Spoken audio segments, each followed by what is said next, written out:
It is no secret that Disney has mostly botched Star Wars under their control. George Lucas had expressed interest for years in interviews of possibly selling Star Wars or Lucasfilm as a whole to Disney. Having been an avid fan since childhood, Lucas himself even attended opening day of Disneyland. Lucas looked up to the pioneer Walt Disney himself, and took a lot of inspiration and modeled his company in a lot of ways Walt did. Midnight's Edge has covered many times how CEO Bob Iger had set his sights on Lucasfilm with the goal of bringing Star Wars under his growing cavalcade of purchases during his tenure as the head of Disney. With super producer Kathleen Kennedy leading the way on behalf of Lucas himself, on paper, the deal, the legacy, and the brand seemed to be in good hands. Little did we know, the seeds were sown early on to sabotage everything Lucas had built to push agendas and ideals on behalf of Kennedy and her new team of writers and producers, and to also bring in a new, fresh audience on top of the old. To do so, for some reason that makes little sense to anyone but herself, Kennedy insisted on forgetting the past and killing it if she had to. By the time Rian Johnson's The Last Jedi had drove most of the original fanbase away from Star Wars, Solo bombed spectacularly at the box office, showing just how much power the fans of Star Wars still had. When it was all said and done, Disney's brand of Star Wars had alienated half of the fanbase. Rise of Skywalker would be touted as a billion-dollar disappointment by the press and nearly universally hated by fans and critics who in recent years hadn't agreed on much, especially when it came to Star Wars. There did seem to be a new hope out there, but that wouldn't last long.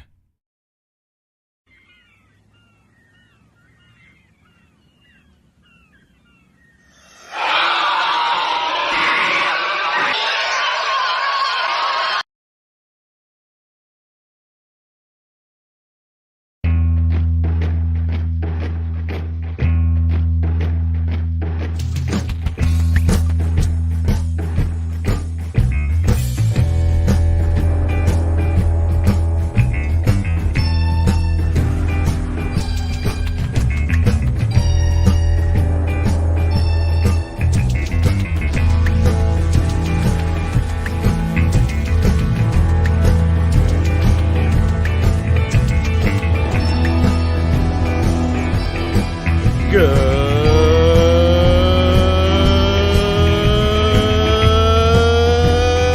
evening, YouTube.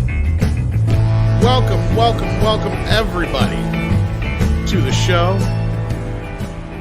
I am Tom Connors. I am solo thus far. Not Han Solo anyway, but I am solo. Welcome everybody to the program. It is the weekend. We're going to do some Midnight's Edge After Dark. They can't keep us down. It's been a while. We've been gone, but we're back. That's right. I'm here. Welcome. We got Grand Moff Inquisitor. We got U.S. Dutch Kitty. We got Mag sending some love with some super chat already. Says, hail all.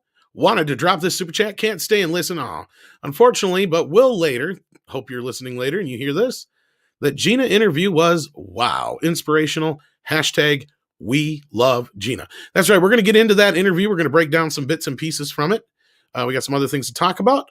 I've got some guests coming in, but I just want to say hey to Darth Plato and Horror Fiend and Vissinger. I would love to interview Gina. She's more than welcome on the channel. I'm not going to ask her personally, though. She knows how to get a hold of us. So we're more than open to that, but I'm not going to bombard her right now. I know she's probably getting bombarded by a lot more important people than us. John Favreau should write for Cobra Kai. How you doing, Sander? Welcome. We got Willie in the chat. How you doing? How you doing, Classy Cannabis? Welcome to the show. I want to thank everybody for joining us tonight. That's right. Hit that like button. Share out the stream because Lord knows YouTube is not going to do it. Hail SP4H. Mark47 says, go fade yourself. Hello, Terrafim. Hello, everybody. Wow, what a week. We got some more super chat love here. One from Sister Harold. Doesn't say anything, just sends in $10. Thank you so much. Appreciate that. We also have one from DCV Titan. Says, is that super producer a super producer? Super producer. Yeah. All right. You're talking about our intro video there. I don't know where my guests are. I know one's having issues. The other one's supposed to be coming back. I don't know where Rob is. He's fired when he gets here. Welcome. Glad to have you over here. Sending a super sticker for some love. Thank you so much for that. We appreciate it. Helps keep the lights on, as Andre says, and it does so much. This also helps Rob get takeout. Stephen Otten says, "Hail Tom, Midnight's Edge, and everyone in the chat. I appreciate you being here, Stephen." All right, what do you got here? We got Badass 9000. How am I doing? I'm doing the best I can. Been a crazy few days. Flying solo for now, but I'm sure some people will be joining me shortly. We're going to get into the Gina Carano interview. We're going to get into a few other things outside of the interview. I hope y'all had a chance to watch our videos that we have dropped so far on the main channel. Larry sending in some super chat money. It says, Gina must be in Cobra Kai. Now, fade in. I agree. She'd fit right in the Cobra Kai universe, but they'd have to give her a good part. Wouldn't be interesting if she was like Kreese's long-lost daughter or some shit like that. That'd be awesome. But yeah, the news that's out there, everybody knows. Gina has talked to Ben Shapiro. The interview, of course, is posted now for those who are subscribed to Daily Wire. The interview will drop for everybody else tomorrow on YouTube, at least in a shortened version. And yeah, we've seen it. We already got to hear Andre's take on it on the main channel. Like I said, I hope you guys have seen the last few videos we dropped, because I'm sure we'll be referencing them throughout the night. Where the hell is Rob? I tell you, kids, can't trust them. Can't trust them at all. But also, I want to remind you, you can go ahead and get yourself a Disco Sucks shirt or a Defund Hollywood shirt. And we also have the Amber Turd shirt, as well as the I'm Batman t-shirt right now available, along with our standard classics like the classic Midnight's Edge shirt and the Toxic Femininity and all that good stuff. So do check that out. That also helps the channel as well. And it also gets you some cool swag. That's right. And who doesn't want an Amber Turd shirt? All right. We got Willie Woodward. Writing solo should have invited Willie. Hell, Willie, I almost wouldn't have. I didn't expect so many people coming in here. I don't know if everybody just didn't get the memo, or if something's going on, or what the deal is. Oh, I heard a boop. Oh, we got another boop. All right. In fact, I got my two main guests with me right now, so that is awesome. Just want to get this super chat, though, before I bring them in. Joseph Benowitz, thank you so much, says, what's up, Tom? Dropping by to say hello. Well, hello to you. We also have a caffeinated wolf in the chat. How you doing? Your lady friend, Mary, can join the chat, actually, Caffeinated Wolf, if she wants. I did send her the link. But first, I'm going to introduce a guest who's no stranger to the channel, and hopefully all of you know who he is. He's a writer, a filmmaker of his own right. He's worked on things like Tron. Here he is, Mr. Kamran Pasha. How you doing, sir? I am great. Can you see me? My screen's there's my screen. Here we go. We can see you and we can hear you. Welcome. We only got you for a short time, but we're going to talk about some things before we get into the deep of the interview. We also have from the Salty Nerd Video Podcast, or is it just the Salty Nerd Podcast? Matt Kadish, how you doing? Oh, good, Matt. Okay. We got some major echo, but other than that, we're all right. How's that? You're very crackly. Nope. And we're getting like major feedback. Okay. And you're like really hot. Yeah. Okay. Let me leave. I'll come back, see if I can fix it. Sounds good. All right. So we'll get Mac back in here. But while we're waiting for him, Kamran, I brought you on specifically because you pointed out something that I noticed as well earlier in the midst of all this Gina stuff. And you being somebody who's not only worked at Disney, you've seen the industry work.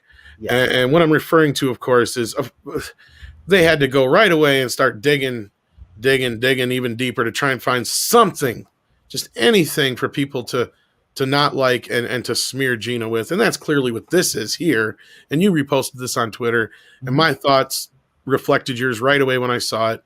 That's clearly what they're trying to do. And to me, it's like, oh boy, if this is the worst they can find, give me a break. Yeah, I mean it's really sleazy stuff. They're trying to make story about, oh, her family's involved in the casino industry, so they must be bad people, they must be mobsters, whatever they're implying. They're just not good. They're not good. They're not good Christian folk, right? I mean, so that's certainly the implication here. Look, one of the central things is the trades are largely used. The trades includes Hollywood Reporter are largely used by the studios as mouthpiece. Now, I've got friends of mine who are reporters at the trades. A lot of them do real journalistic work and investigative reporting. But one of the functions of the trades has historically been, since the founding of Hollywood, to serve as the official PR of the industry power players and to get the message across that everyone is supposed to regurgitate, right? And so this article coming out now, especially when Ms. Carano's interview is about to hit or has already hit for some people on her thing, it's not even damage control. It's an act of aggression in the hopes of discrediting her in some fashion. It will not work, and it will blow up even further in Disney's face. And this is, I don't know who, it's going to be that moment that I tweeted, which it'll be some executive being pulled in to Bob Chapek's office when this goes real bad. And they'll be like, it was a bad call, Ripley. It was a bad call, right? That's what it's going to be. And that moment, the bad call Ripley moment is coming. Absolutely. And yeah, I mean, this is just petty as shit. And I love Mecca's tweet earlier. She's like, I'm going to make sure I stay in her casinos just to piss everybody off, basically. Her family's casinos. That's great. She should talk about. It's really, and the thing is, a lot of people in Hollywood are involved in the gaming industry, right? I mean, we talk about the gaming industry of casinos, right? And and there's financial backers from that. So this is just a really sleazy low shot. And what I don't even understand what the pretend purpose of it is. Is that, are they claiming there's corruption there? And how does that in any way have anything to do with Gina Carano? It's just her family's associated with with Las Vegas. With Las Vegas. Oh my God! Her rich family wants to make more money. Oh no, it's a low blow, and but what I said earlier before we went live here, I said, and I mean it, is that this is an act of utter desperation. They are terrified. Absolutely. They're terrified. They're scared to hell of Gina, and they should be, because she shot up to number one. They didn't see that coming, and now they're getting flooded with all kinds of stuff, and some of them inappropriate kind. I hear they're getting packages with disgusting things being sent to Lucasfilm, which I don't support, but that's happening. So you've heard that? Yeah, I heard that. And so it's not a good situation. This thing is going to unravel. I said it from the beginning. This thing's going to unravel Lucasfilm. Absolutely. It's going to get out of control in ways they cannot imagine if this is what they're doing 1 week later. All right. Now I want to welcome back Matt Kadish of the Salty Nerd Podcast. How you doing? I don't think you can hear me now. Awesome. Same super chat, different day. That's right, E-Hacker. I was just seeing you on your chat over there as I was getting ready for this podcast. Glad to see us streaming live over there. Can you hear us yet, Matt? I don't think you can hear us yet. Spider Unlimited says we need Rob and his voice. That's right, we do. Where is Rob? And Mr. Tickle Trunk, our good buddy, thank you for the super sticker, and also Judah Khan as well for the super sticker. Get those out of the way here real quick. Captain Harris says, I'm tired of Star Wars drama. What's Amy Pascal up to, or Paul Feig? Oh, I know. Let's dig up Josh Trank. I don't know if anybody wants to dig up Josh Trank. Can you hear us yet, Matt? I can hear you. Can you guys hear me? No, you are very distorted, man. Sorry. What about now? A little bit better. If you can take it down just a little more, maybe. How's that? Getting a bit more. You still got an echo. It still sounds. I'm not sure if you're coming through the right mic or what the deal is. Okay, hold on. That's a little better. Getting Can you closer hear me now? Yeah, there's an echo, but it sounds more human. Yeah. Sorry, I'm going through my podcast studio and I still haven't figured out how to get everything working properly. I'm going to say the same thing that Ryan Canal says to those guys on Friday Night Tights. Y'all motherfuckers spend thousands upon thousands of dollars on your fucking sound equipment. I got a $100 mic sitting right here just plugged into my computer. Guess what? I don't have the same problems. And I'm going off the mic on my laptop. I got nothing here. I love you guys, but I gotta love the technical and comics division and all these guys who love their fancy setups. I love you guys for that, though. But welcome to the show, Matt. Thank you. So I normally, how's that? Is that better? It'll do. We can hear you. We can understand you. It's okay. Okay.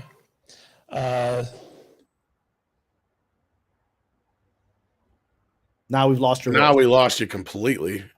You're gone. All right. Sorry about that. You want to hold up signs? You want to do that?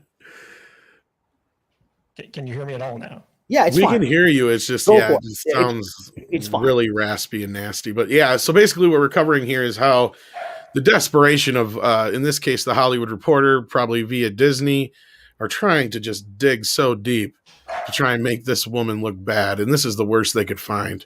And you, who actually know the city of Las Vegas, I wanted to get your take on this as well, Matt, and how horribly this could be. That what does that mean when she's deeply rooted in Nevada casinos? The horror of it all. You mean rich people want to make more money? I know, right? First of all, hi, Cameron. Good to see you. Good to see you again, Matt. And I want to apologize to everyone listening for the audio quality. Normally, I do this up in my office where everything's set up, ready to go. But for some reason, my computer took a crap on me. So I had to come down here to do this.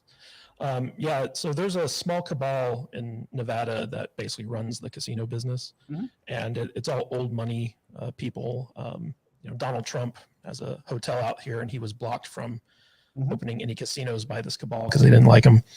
I don't think that this is a bad thing necessarily. Like, so what if her family invested in casinos and became rich? I mean, if anything, that's a bonus for her. Well, what they're trying to imply is that Vegas is sleazy and that maybe there's an implication of mafiosa connections, and Carano is an Italian name. And there's a stretch going on here, right? There's a stretch going on here. I don't know what they think they were going to accomplish with this. But if the purpose was PR, there's no PR to this. The other purpose is to tell people like me what the limits of what I can talk about are, right? The industry has now come out and is saying Gina Carano is involved with, she's not just an anti-Semite and a racist, and she's involved with corrupt, sleazy Vegas people. They're telling us what our talking points are, because I hear whenever the trades start doing this kind of stuff, those talking points are regurgitated by fellow industry people because they got to stay within the lines of what is acceptable. So these are the talking points they're giving us as to what we are supposed to say now. No, I totally agree. And that's where I seen this here. And we'll get into a little bit more of that deeply as we get into the interview, because that's one thing Gina does bring up, is that they were gunning for her. Like, she knew they were headhunting for her. And that came out in the earlier, basically the version that came out in Hollywood Reporter. That's the other thing, is they got the scoop on this story. And here they're the ones that are out there trying to besmirch her some more now. Yeah. And yeah, they got, and I'm assuming Ben gave them the interview first. That's why they got all this information. I'm sure they didn't, they couldn't have got it any other way. Or he has a leak inside of his organization. It could be, but no, this with the video and all that kind of stuff. It seemed like the quotes they had and everything, it seemed like it was given to him probably. And it's a give and take in the press. I'm sure you guys know that much as far as like how that kind of thing goes. And there's competing reporters in these trades, right? Like I said, my friends of mine who are actual investigative journalists who are trying to find information. And then there's people there who are serving specifically as spokespeople for powerful people. The editors will tell them, you need to put this out, and they do that, right? So, and there's competition between those groups. Yeah, but also some of the trades are in the pockets of the studios. Can you guys hear me okay? Yeah, you're much better now. Yeah. Okay. Sorry about that. Your other mic was actually working better before than when I fixed your settings here. So whatever you did now is fine too. That's fine. But no, I think I like the part that you guys just kind of implied. I can't remember if it was you, Matt, or Cameron, who just implied it because I was just trying to work the mic issue out. But the whole mafia thing, it's like, that is the most racist shit right there. And yet she's the one who's being accused. Again, it's a clear example of them doing exactly what they're accusing her of. And this is what I loved about this whole situation is, sure, she's under some NDAs still, you can tell. Yeah. Like, there's certain things she cannot say. She's also protecting friends. Mm-hmm. But it's just the things that she said in this interview, which we'll get into, are just, I mean, I can see why they're trying to go after her. And again, this is what makes. Well, what's funny is that, so maybe the mafia ran this town back in like the 20s and 50s and stuff Way like back that. when, but they were drove out. Yeah. Yeah, I mean, like right now, the people who run this town are hedge funds and, Wall Street. And we all know, whose pockets they're in. So we had guys coming from the casinos to my business school. I went to an Ivy League business school, and they would come in to recruit. Right? They ain't looking for Shady Joe Pesci types. Yeah, I mean, like in the very early days, besides the mafia, you had the Mormon Church. They were the early investors in the casinos because that's they were looking for ways to make money. And no banks would loan to the casinos because it was too risky of a proposition, which is why they had to turn to organized crime and stuff like that in order to get the loans that they needed in order to make these business ventures. So if anything, maybe, but I mean, like Kamala Harris's dad was like a slave owner or something great grandfather was like a slave owner in whatever island he was on a while back. Can you really hold the sins of, the ancestors to, what you're doing now? It doesn't make any sense to me. Well, the best part is there is no sin. What did she do? Like you just said, the reason that she probably has money invested through her family is what you just said, Matt. They're probably part of some kind of hedge fund. Or that, yeah. I haven't even read the story, and I don't need to because I already know what the Hollywood Reporter is. If they had something better, then the headline would be much more like it wouldn't be this big picture like this. It'd be this huge headline. Yeah, there's nothing here. This is a big nothing burger. Stole money from children's charities. That'd be the headline, right? So, yeah. Another thing is UFC is a huge business in this town, right? And that's where she kind of got her start, made her fame, and so like if anything, her connections to UFC are far more important than her connections to a casino. In my understanding, she grew up there. Yeah. Nevada's a great place to grow up. I like it out here. Well, and she actually touches on some of the rougher shit she dealt with, but yeah. You tried to convince Cameron to move out here. Yeah, but I think you guys still have a crazy. You already convinced me. I just haven't got the money yet. So like when I get there, but no, everyone come to Vegas. Yeah, I'm sold. But I mean, she did talk about some of the harder parts she had to deal with living there, like some friends that had gotten murdered and other things that kind of led her to the life in fighting, and then from there where she felt like lost. And we'll get into the interview. And again, we're not going to play all of it. We're going to play big chunks of it though. So. But again, most of the big stuff's already out there, but we're going to react to this. And I only got Cameron for a little while, and that's why we touched on this first. Cause like I said, I noticed you retweeted this and 10 minutes left, then I got to hop. So and then you got to hop. So like, outside of that, I mean, she pretty much dropped the bigger bombshells about being bullied by Disney, being headhunted, seeing the email. And there was things in that email I wasn't 100% sure on how she was wording it. And when we get to the interview, I'll try and ask everybody's reception on it. But the way I took it, and I brought this up to you, Cameron, before we started, and welcome, Rob, you're fired. Again. And I wanted to get your take on it real quick before you go, Cameron, is the whole idea, if she almost implied, at least that's the way I took it, and we'll get to that part of the interview again for you guys out there listening, but it almost sounded like she was implying that Disney themselves, or at least the faction that was after her in Disney, started the hashtag Fire Gina Carano. Well, I mean, whether she's implying it or not, I'm going to say that's what I've always believed. I've always believed. The fact is, the people that are allegedly this Lucasfilm Flying Monkey group, right, that I call them the Flying Monkeys, they don't have a support network out there. Nobody cares about what they're producing. They don't have passionate fans. So they're the ones that have to drum up the drama. They're the ones that have to drum up interest in Last Jedi. They're the ones that have had to drum up the interest because nobody cares about them. And so the same thing happened recently when I started publicly standing for Gina Carano. That happened when I was publicly speaking out against The Last Jedi.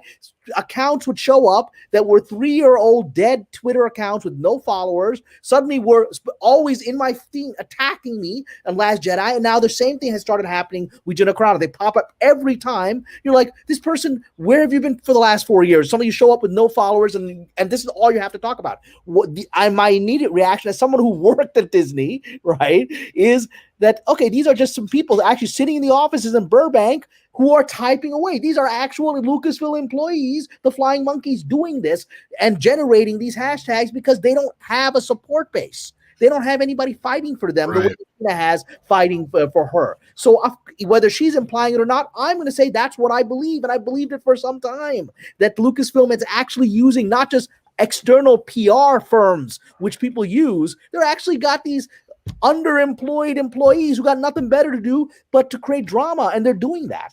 Yeah, but you also have these organized, like, I want to call them SJW hit squads that Cameron and I ran up against in our Birds of Prey kerfuffle. And but they've done it with Brie Larson. They've done it with Birds of Prey. They do it every time that they feel they're in the right, that there's a political issue that they can push. And they have an organization that basically goes out there and mobilizes people to attack or get a hashtag trending or something like that. So I could definitely see Lucasfilm putting the call out to these people and getting them mobilized and getting that hashtag trending and to create the illusion that there's actually popular support for this decision. That's exactly what I mean. I believe it's coming from Lucasfilm, and I also believe the same thing happened with Birds of Prey. There was no passionate, as we saw, people didn't buy the tickets, right? There's no passionate fan base, but you and I were attacked like crazy in an organized fashion with talking points. Right? Yeah. Repeating the same crap on every tweet. Even the insults were the same. Like, oh, you have a small penis. It was like how many thousands of tweets did we get? Yeah, they're almost copy and pasted responses. Well, if you look at Data Racer's tweets, they are copy and paste pretty much the same thing, and it'll be the same 5 or 6. It'll be like some of them are blue check marks, some of them are, and they tweet out the exact same thing, and it's always this racist attack if you're a person of color who is labeled conservative. It is always a sexist attack if you are a woman who is labeled conservative, and it is always the same thing every single time with these accounts. And that's why I just figure that they're all marketing accounts, because who is going to spend that much time defending Disney? Who actually is defending Disney against employees? Who actually gives a crap about what Gina Carano likes on Twitter, except for people who are trying to paint and construct and pander to. I mean, we know Disney's compromised. We already know Disney's compromised.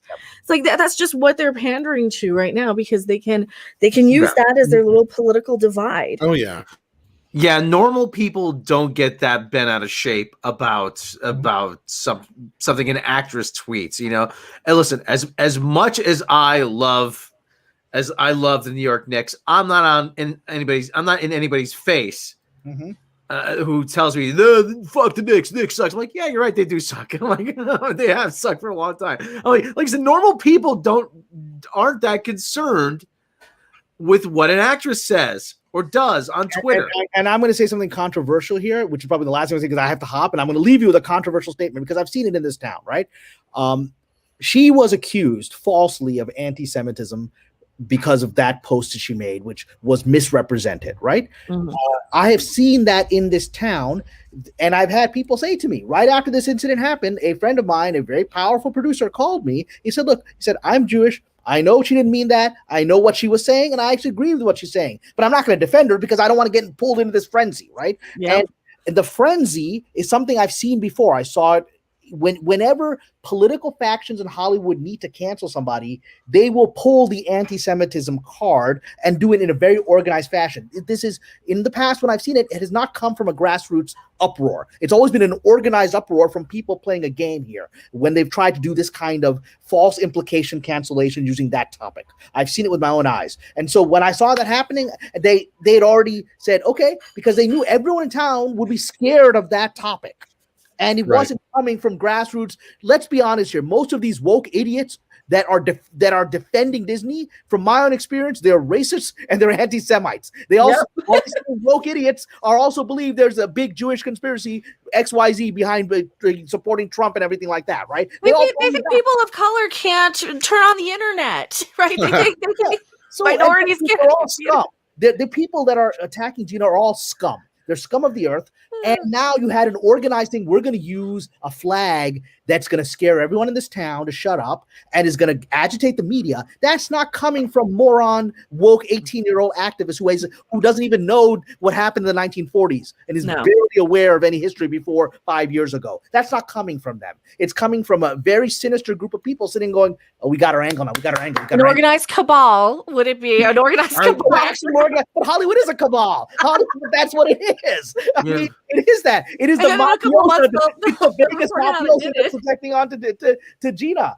I mean, Hollywood is actually the Vegas mafioso that they're implying on her. Exactly as I said before. Yeah, and I wanted to. About that hit piece. And that was the first thing I said. They're going after her family now, trying to paint her like what? They're the mob or something? Why are you telling people that they're her family? Because Hollywood is a mob. I know, because I've been up against the mafia of this town multiple times, and I've given those stories of where people told me, people have told me directly, we were going to give you that job, but XY, very powerful person said, no, I'm not going to hire that Muslim guy. That conservative Muslim guy, no way I'm going to hire him. So I'm like, that's what a mafia boss does. Yeah. I've come across it. It's real. And there are multiple different mafias in Hollywood too. Yes. Right. Exactly. Oh, yes. And there's political mafias, there's sexual orientation mafias, there's all kinds of mafias. And sometimes they're at each other's throats, right? Mm-hmm. That's town. Well, and I may have been in the recent Gina interview or another interview I just watched, but they talked about it. Or no, I remember where it was. I didn't see that, Tom, when it was in the video. Like the Harvey spokesman. Well, yeah, thanks for ruining my joke I was going to get to here. But now I got to hop. Okay, Cameron, thanks a lot, man. All right, see you, Cameron. I want to hear the joke before I go. What's the joke? Well, no, I was just going to say, I was going to bring up this whole quote. This comes from that THR hit piece that came out the day before her interview news. And they asked Judah Engelmeyer about this whole thing because he's a PR agent. Mm-hmm. Well, and if you notice here, he's also a Weinstein. He was a Weinstein spokesman during the Weinstein trial. Oh! And he claimed, I don't know what people at Disney personally believe or don't believe with regard to politics, but as a corporate entity, they want us to stay as trouble-free as possible. And anything that's going to offend the left is a problem. I have clients who are making an extraordinary effort to post what social left wants to see. Thank you, Judah. Thank you, Gina, for proving just about everything that Midnight's Edge has reported for the last, 4 or 5 years, 100% correct.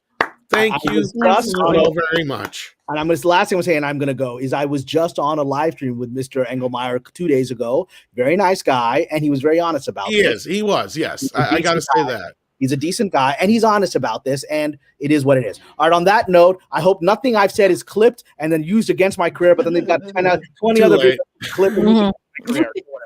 No, I only show that because, yes, I did meet the guy too, and he was a decent guy, but I just wanted to show the hypocrisy of the situation. That's what I was really trying to show with that. Wait, you met Mr. Engelmeyer? Yeah, he was on the together. Yeah, we were on the stream together the other night. Oh, okay. All right, cool. All right, everyone, Mecca, thank you for bringing the feminine energy. We needed it. Too much testosterone is down. Thank you. And I will see you all later. I'm sure there's going to be new Ms. Carano drama tomorrow, but this is a drama that, like I said, as I tweeted, Disney goes down this path. It's a path that ends in chapter 11. This is not a path they want to go down. They're going to go down that path until they're like, oh my God, this really is out of control. And that's we're in chapter 10 right now. So yeah. Take care, Cameron. Take care. See you, Cam. I'm being punny there. I know what I meant. So now they're trying. Now Pratt is trending under politics, and they're after Chris Pratt. I told right you now. guys. Chris Pratt was next. Then they're going to come for what's her face, the Rosario Dawson. Mm-hmm. Then after Rosario Dawson, and actually they might get to Carl Weathers before Rosario Dawson. Now. I think they were trying for Gina before she even did the beep bop boop. I have proof of that because there's a CBR article that I did a video on December 4th in 2019 where they clipped a quote from Not Jar Jar Abrams. Do you guys know that Twitter account? He's like a parody account. Yeah, it went back to that one where she circled the one guy who wasn't saluting the Nazis. That was the first time they went after her. No, they were saying the people didn't like they were trying to paint the narrative. Their original narrative, I believe, what they were going with is that, this is just another tale of misogyny and sexism. So I think they were going to get rid of her anyway. I think they didn't like the fact that she was on the show anyway. So I think they're going to try and use the you're sexist crap, because all they did was take the one tweet from a satire account that just proved that use lies just to paint a narrative about somebody. Well, so they've been setting her up for a while before she gets into this. And I think you're partially right there. What I think is what we're facing here is somebody found out that she decided she was conservative, because it almost sounds like she was liberal or left leaning, what have you, until non-political. Yeah, she's non-political. She basically says non-political up until a point here recently. And as soon as somebody found out that she wasn't of the left, mind, that's when they started gunning for her, and they've been gunning for her ever since. And that's what it was. Go ahead, Matt. You're going to say something. Yeah, just to circle back around to the Harvey Weinstein guy. So if you guys remember, I worked in Hollywood back when Weinstein was kind of like at his height, and it was an open secret in town about his behavior, about what he did to these actresses and stuff like that. Right.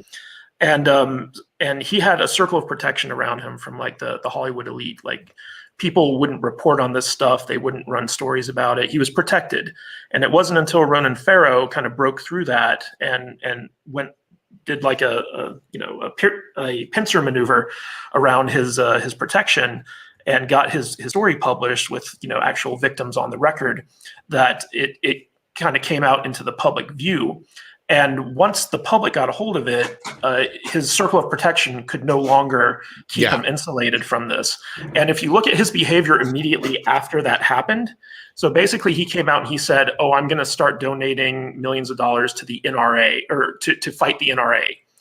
So he started coming out and doing what the typical Hollywood elite do, which is attack right-leaning organizations. And he kind of thought, oh, that's going to be enough for me to get out of this.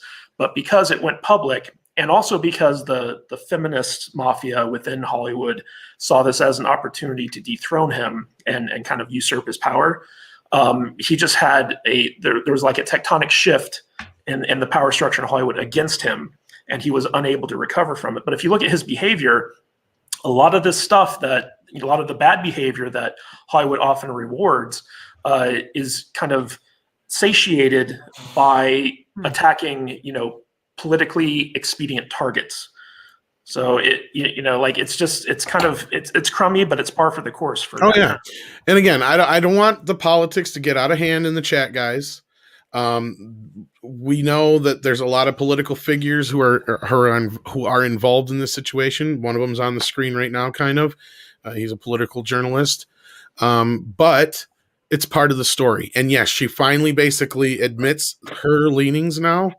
And this is the first time as far as I know, that she's ever full on admitted her political leanings. She sounds like me, where she didn't really even pay attention. She just kind of assumed something, or she's like, oh, I don't vote because it doesn't matter. Until this year, where you're on social media, you're seeing what's going on with the masks. Do I wear a mask? Do I not wear a mask? Why is 1 minute this, 1 minute that? And it kept changing, and you kept seeing all this different information from all sides. And sooner or later, you're going to see something that would open your eyes to whatever you needed to see, as far as where your leanings were going to end up lying. Yeah. And you would see something and like, okay, this makes a lot of sense. I can connect with this. I can see this, and I can see what somebody says this is saying, and I can see what it's saying for myself by watching the entire thing. And that's not a leaning or a confirmation of one way or another.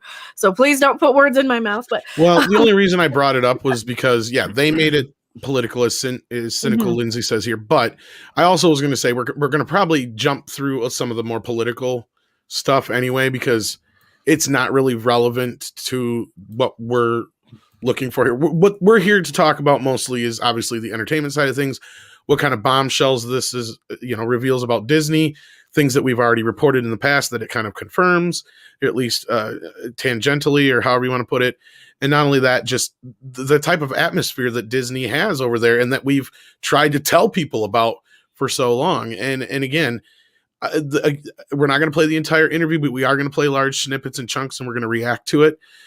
So we're going to get started here, guys, now. And there's over 700 of you guys watching. If you want to hit that like button, that'd be great. Hit the share button as well. And if our mods in the chat wanted to share out the Salty Nerd podcast link as well and stuff like that, we'd appreciate it. Rob, anything, Mecca, before we get started?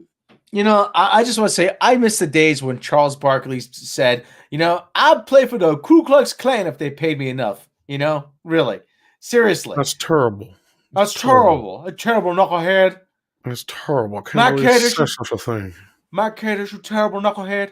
Okay, so let's get this ball rolling. We're going to start off pretty early on. I believe this is the first question he asks her. So here we go.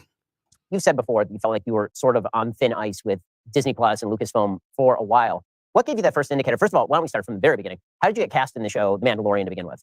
So I was sitting on my couch and I was thinking, I really have to take this more seriously. I have to take acting more seriously. I have to give it my all. Because if I don't take myself seriously as an actor, then who else is going to? And as soon as I said that, 5 minutes later, my agent at the time called me and said, Jon Favreau wants to meet with you. I was like, yes, absolutely. And they were like, we don't know what it's about. And so we set up a meeting, and Jon Favreau took me through. He's like, you don't know why you're here? And I'm like, no, but here's a bottle of wine, and I'm a big fan.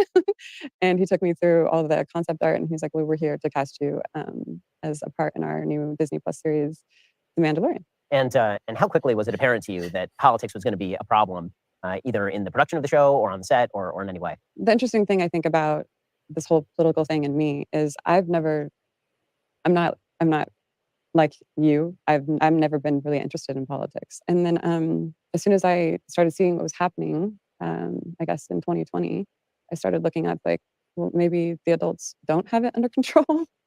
And maybe I'm an adult now, and maybe I have a responsibility to pay attention. And I guess when we first started having problems was it had to have been on the pronoun usage. I think was the first problem. Maybe before that. Well, because I was really upset about the shutdowns. I know what it's like to be working and then not to work, and then I know the depression that like comes with not working, because my job has been on and off its entire life. Right you there, got a job and then you sit out a year, and you got a job and you sit. I think right there the label of concern, because that was always if you are anti-lockdown, you are labeled a conservative. You're not just somebody who wants to work for a living. That was one of the first major divisive things in this.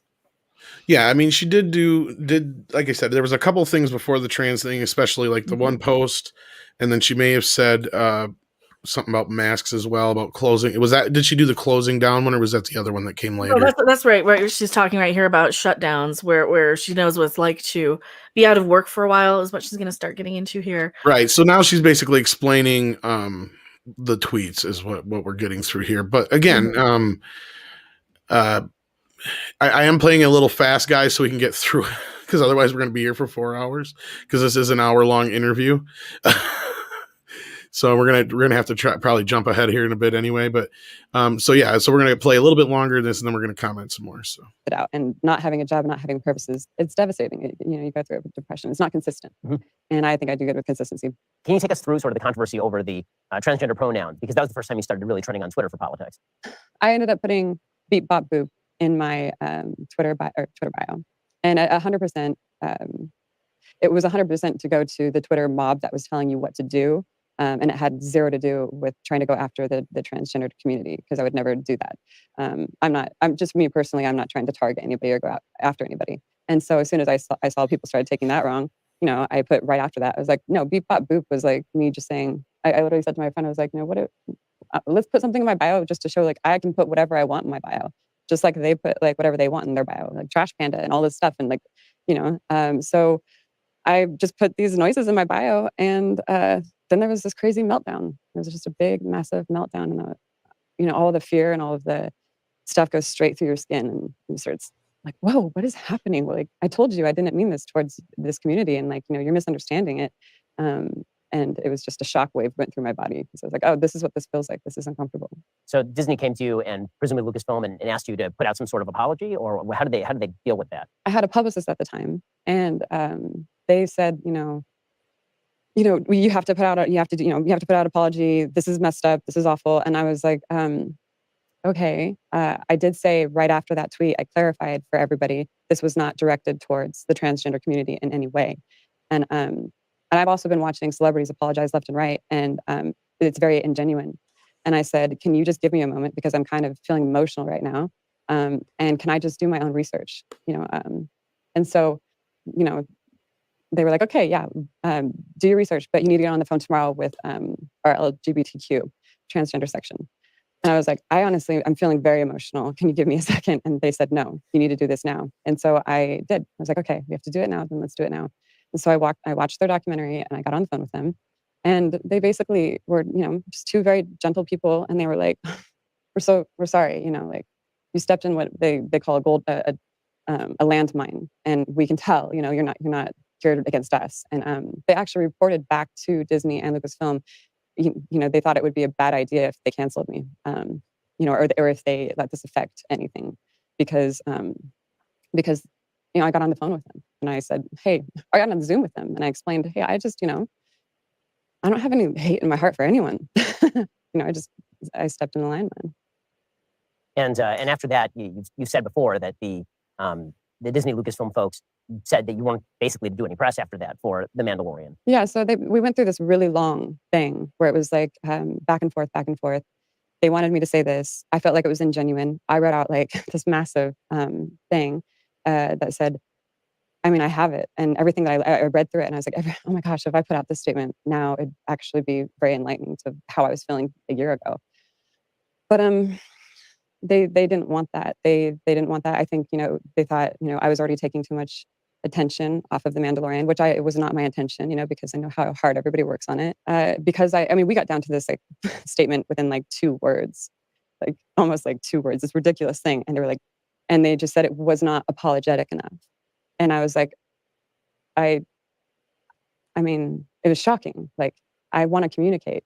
They wanted me to get, and all these Lucasfilm employees are railing me on their websites. I mean, one of them, creative director, had a GoFundMe, and in the GoFundMe bio, it was like, "This is because our ignorant actress," and and like it was like you. So they wanted me to get on the phone with like 40 of their LGBTQ community, not on the phone, on Zoom, and I felt like you're all these people, all your employees are slandering the hell out of me right now. You think I want to get on a video where they can then film it, and I felt very kind of insecure about that. So what I offered them was, the restaurants at the time had, started opening back up. And I was like, let me take, 4 or 5 of them out to dinner, and it'd be a person to person. You can look me in my eyes. I can look you in your eyes, and let's have a genuine conversation. All right, I'm going and to close I think this it's off here also for a a bit second. abusive that you want me to talk to 40 people and hear 40 people. Like, I just that have been slandering, like, and maybe not all of them have been slandering me, but a lot of them probably had. And it was just like, wait, I don't feel like I've really like deserved this, I mean, don't you guys see what's happening online? It's like all these bots. It's not even like faces. It's not real people. It's just, and it feels like, I don't know who these people are, children or just bots or whoever the hell these people are. Twitter rage mob. Yeah. Okay, and so this is what Kamran and we were talking about before. This leads all up to where we are as far as like what we were talking about at the beginning of the show. You know what strikes me about listening to her kind of explain her position here is that she's a fighter. She's someone who doesn't give in to bullies, doesn't back down. She's very level-headed, and in her career, she's physically fought people and stuff like that. And so, like, it just strikes me as she was not someone who was going to be bullied by these people, and they couldn't deal with it. Yep. See, that she kind of reminds, like, her interactions with these people remind me of mine, where the more you stand up to them and the more you turn it on them, the more they hate you and the more they attack you. And I get them from the Brie bots, I get them from the Trek bots. I mean, even Jesse Miller was like, he found some of these people, and that's why he got banned from Twitter, because he found their personal information for some of these Trek bots. But they organize all these multiple accounts. They set up these coordinated attacks on Facebook. They set up, okay, we're just gonna keep quote tweeting, and they do it all at the same time, and it all shows up in their own little threads. And then more of their little followers who might be genuine people, they'll just pile on too. They'll see it, and it just seems so. It seems so infuriating to these people, and these people who like, how dare you stand up to me? How dare you? Like, Ethan Van Sciver's even gone through this with some of his land whale Twitter rivals, I suppose. These people who are proven to be paid to agitate, paid to post, paid to create trends, paid to promote and market via social media. That's what it is, social media marketing. Somebody tried doing that to me on Twitter recently. They said, "Oh, why do you hate Brie Larson? And are you a Trump supporter?" So I just responded with the Bugs Bunny cartoon. Welcome to You Beat Your Wife. Say the magic word, win $100. First question: have you stopped beating your wife? Yes or no? I'm like, and like they just didn't know what to say to that. So there's just like, okay, that fixed that. So. Well, ironically, they also kind of proved Gina's point with the post that got her in trouble about, turning neighbor against neighbor to, make atrocities palpable to the masses. I mean, they basically did exactly what she was highlighting there. So I keep saying, the reason why we have a secret ballot in this country, and at least in principle, is so your political leanings or political beliefs cannot be used against you, whether it's in your personal life or in the workplace or whatever. And I mean, really, we've gotten so far away from that. Like, I don't give a shit who you vote for, until it impacts me personally. Okay, fine. Well, that's the thing. But at the same time, like, yeah, you're being like, yeah, it's none of your business who I vote for. It's none of your business who I support politically. But they're being told that it's literally going to kill them if you vote for Trump. They're being told that it's literally that you're literally the most evil, you are literally Hitler. That's what they're being, that's how they have this emotional trigger. They're programmed with such hatred against people that they have nothing but knowledge of stereotypical knowledge, basically. They think all conservatives are, look at what John Campea says, cousin humping basement dwellers, right? They paint everybody as Republican, inbred, basement dwelling, cousin humping, backwoods hillbilly yokels with 500 guns, and they have this stereotype in their head that it is all these people, and they're all going to come and hunt them down and kill them because they've got a different gender, because they all have to have a little gender identity or a pronoun to make themselves fucking unique and special, because you can't just be a person anymore. You have to have some label, some oppression point, some diversity token, some little wokey point. And it gets so annoying. The interesting thing about this situation is that the thing that put her on the hit list was the trans community. No one had a beef with her until this pronoun kerfluffle. Like, if she had just gone along to get along and put some pronouns in her bio, nobody would care. But the same thing happened to her that happened to J.K. Rowling, who, she's a third wave feminist. She's a huge, SJW liberal, and yet because she took a stance against, trans people in sports and stuff like that, all of a sudden she was a bigot and a racist, and they went after her hard. But she's got a couple $1 billion, so she's a little bit more insulated. But we're in a situation here where basically the trans community is so organized with their SJW counterparts that it's almost death to go up against them in any way, shape, or form. Yeah, and of course she went on about that a little more, and we're going to jump ahead a little bit, but she talked a little bit about about the people that she talked to, and addressed how one of the points she brought up was how they expect an emotional response to an emotional reaction. Mm-hmm. And she's like, that makes no sense at all. What's wrong with logic? Like, why can't they don't understand it? They don't get it. And basically, yeah, that's what she kind of broke down, was that and she didn't say this. She didn't say this, but this is what I get from it. So don't go running like she said this. But I gathered it is they're stupid. They don't like being proved wrong and stupid, and they don't want to apologize, but they want to force everybody else to apologize. So basically, it's like they're the ones who spilt the milk. Yes, they're the ones who spilt the milk, but they want to blame you for them spilling milk. That's what I heard about that one person who had a GoFundMe, and they're blaming her for them having to have a GoFundMe. What the fuck does Gina Carano have to do with you having a GoFundMe? Maybe you should be talking to your employer. Gina Carano has zero to do with that. Well, that was just a blatant, cash grab. Exactly. Like they were trying to use her to get funds for their GoFundMe. No, I know, and I'm not. Obviously, it's rhetorical what I'm saying. This person knew clearly what they're fucking doing, but that's what I'm saying is it's painting a very, very nasty picture of a lot of people behind the scenes. And anybody who's been calling us liars and whatnot, there's clearly a division inside Lucasfilm. There are clearly people who just want to tell good stories, and there are clearly people who are more fucking worried about your skin color, what's between your legs, and your political leanings. And that's what we've been saying for almost 5 fucking years or more now. And thank God we've finally been proven right.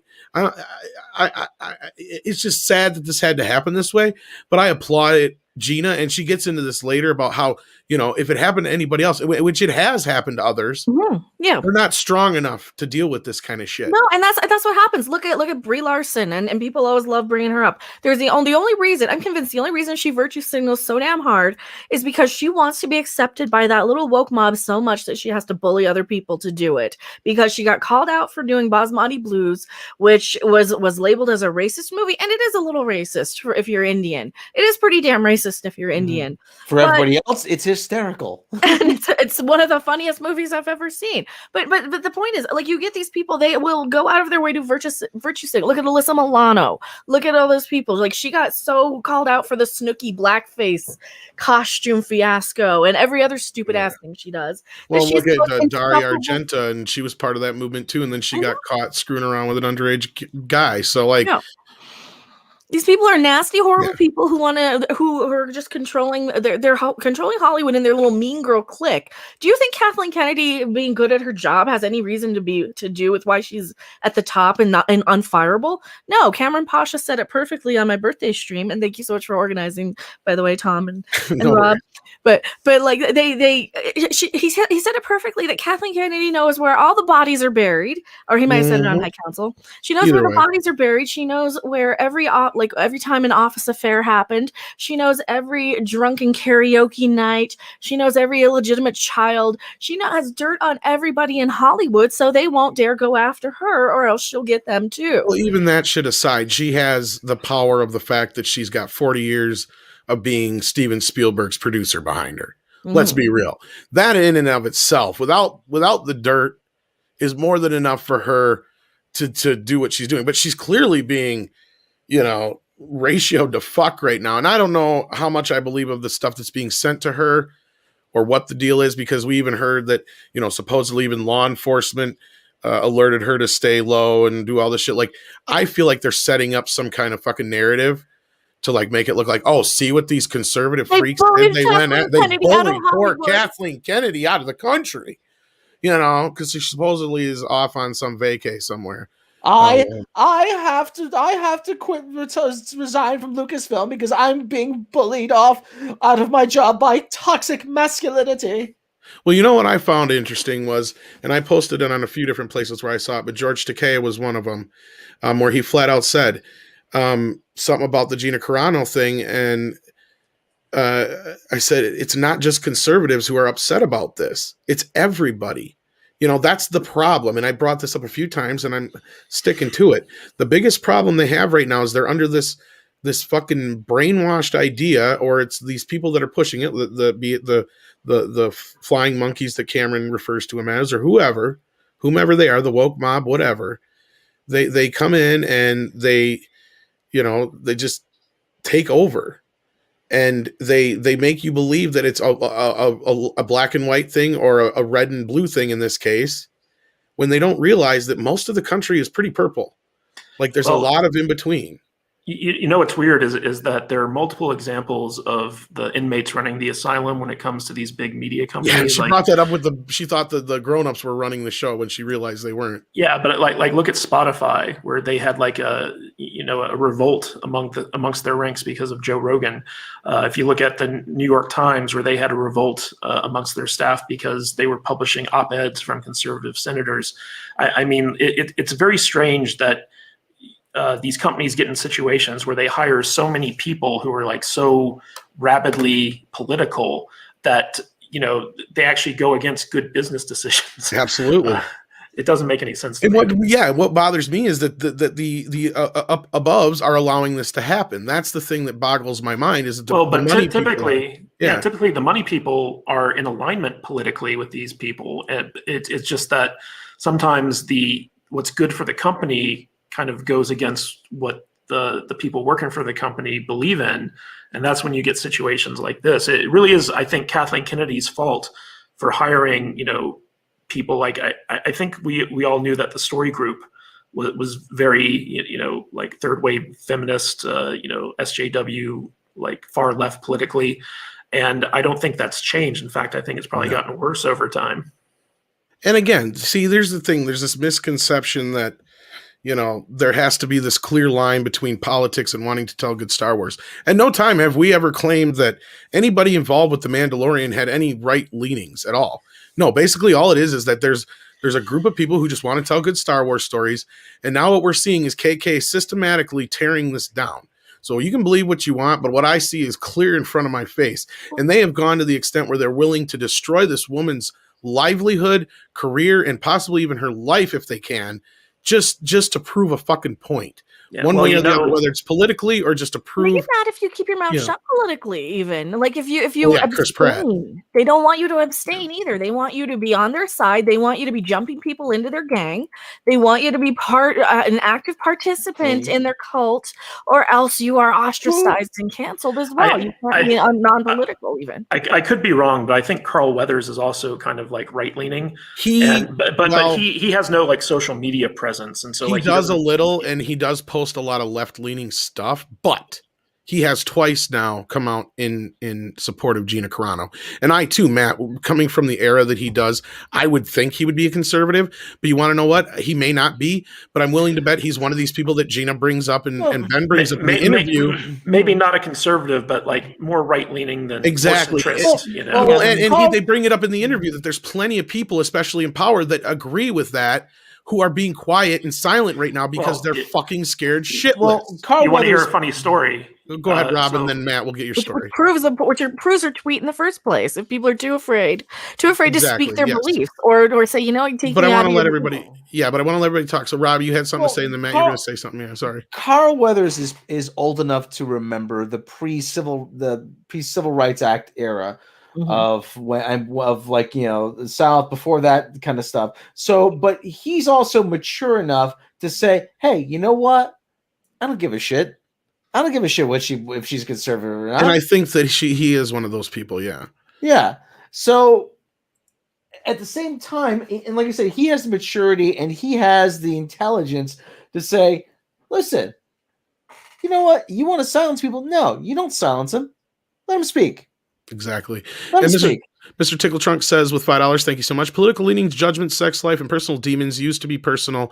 Now people type them endlessly to strangers for dopamine. And yeah, she'll get into similar sentiment here. But now, Matt, you said you had a story that's relevant to this. Go ahead. Sorry. Yeah. So when I was working in Hollywood, about a decade ago, there was an organization called the Friends of Abe. And it was an organization that was started and run by Gary Sinise, the actor. And there were some other big Hollywood celebrities involved, like John Voight and a few other kind of open, Republicans in town. And they would basically have these meetings that, just group of people get together at a restaurant, sit around, talk to each other, kind of networking type thing. But, I got invited to go to one of these things. I consider myself more of a libertarian than a Republican. I believe in individual liberty and freedom above all else. But in Hollywood, you're just surrounded by so many like really far left liberals that occasionally it's nice to get together and talk to people who are a little bit more in the center or leaning to the right. And these meetings of the Friends of Abe group were like a therapy session. Like you had people who would go there and they were all working in the industry and they were all so afraid of being exposed as a Republican that they would lose their jobs. And there were people who'd go there and they'd cry about how like their kids would be bullied at school because their dad didn't vote for Obama and stuff like that. And so like, there is this huge culture in Hollywood where like, if you don't believe in, liberal policies, you can be blacklisted and your career is over. And this is not just for actors. This is for below the line people too. This is for, executives. Unless you have like a ton of money and a ton of connections, you're not safe. Nobody's safe. And so like this Friends of Abe group was, kind of eye-opening for me because it really showcased just how perilous it can be to have the wrong think in a town like Hollywood. Well, and I brought this up earlier, and I didn't get to bring up the anecdote, but I'm going to hear, and then we're going to get back into the interview. But Gary turned me on to a video. I believe it was Jamie Kennedy, if I'm not mistaken, who, believe it or not, he's spilling the beans on Hollywood right now. A little bit, it looks like, on his YouTube channel, and he starts off one of these videos talking about how Hollywood's this club, basically, and the deeper you go back, the seedier and darker it gets. And this is something I've heard from a lot of people. So I'm going to be checking into that as well and getting into that stuff. But no, like a lot of this stuff is what Gina's shining a spotlight on, what people like Corey Feldman have tried to shine a spotlight on. and other people in Hollywood. And that's the thing is, like Matt said, the more powerful you are, then the more freedom you have to do whatever the fuck you want. And these people that are trying to push this bullshit on others are just, the skeletons in their closet are more plentiful than they could ever imagine. And that's what we started off this whole podcast with, is that I don't think Gina has any real skeletons in her closet, or they just shook them out by now. She has nothing. They have nothing on her. So Gypsy Warrior, your only interest in Star Wars now is Obi-Wan show. I don't want to kill your interest, but don't forget that that's one of KK's babies. And she didn't even realize that it was too much like The Mandalorian till after the fact. I'm going to reshoot it. Please. What else does that sound like? After how many months? Right? When she finally watched The Mandalorian for the first time, exactly my point. All right, so let's get back into this interview. I did jump it ahead just a smidge, but I mean, I am running into this at 1.25 speed, guys. I know it's a little annoying, but if we don't, we're never going to get through this all in a expedient time and all that kind of business. And of course, it just takes us forever. So again, I apologize, but here we go. Like boxers headhunt sometimes and they forget to go to the body. I feel like Disney or Lucasfilm or whoever it is, maybe just certain people in that company, I feel like I've been being headhunted for the last, I don't know how many months. And you can feel it, like just a couple weeks ago, Lucasfilm asked an artist that they employ to erase my character and put a different character in place. And, he proudly announces this on Twitter and erases my character and puts, another character in place. And all of the fans of Cara Dune were just outraged. They're like, why didn't you just add the character? Why did you have to take off the character? Is there something wrong? Is Gina getting fired? I've been through so much and I've seen so much now clearly of like the bullying that's been taking place. And I saw it before.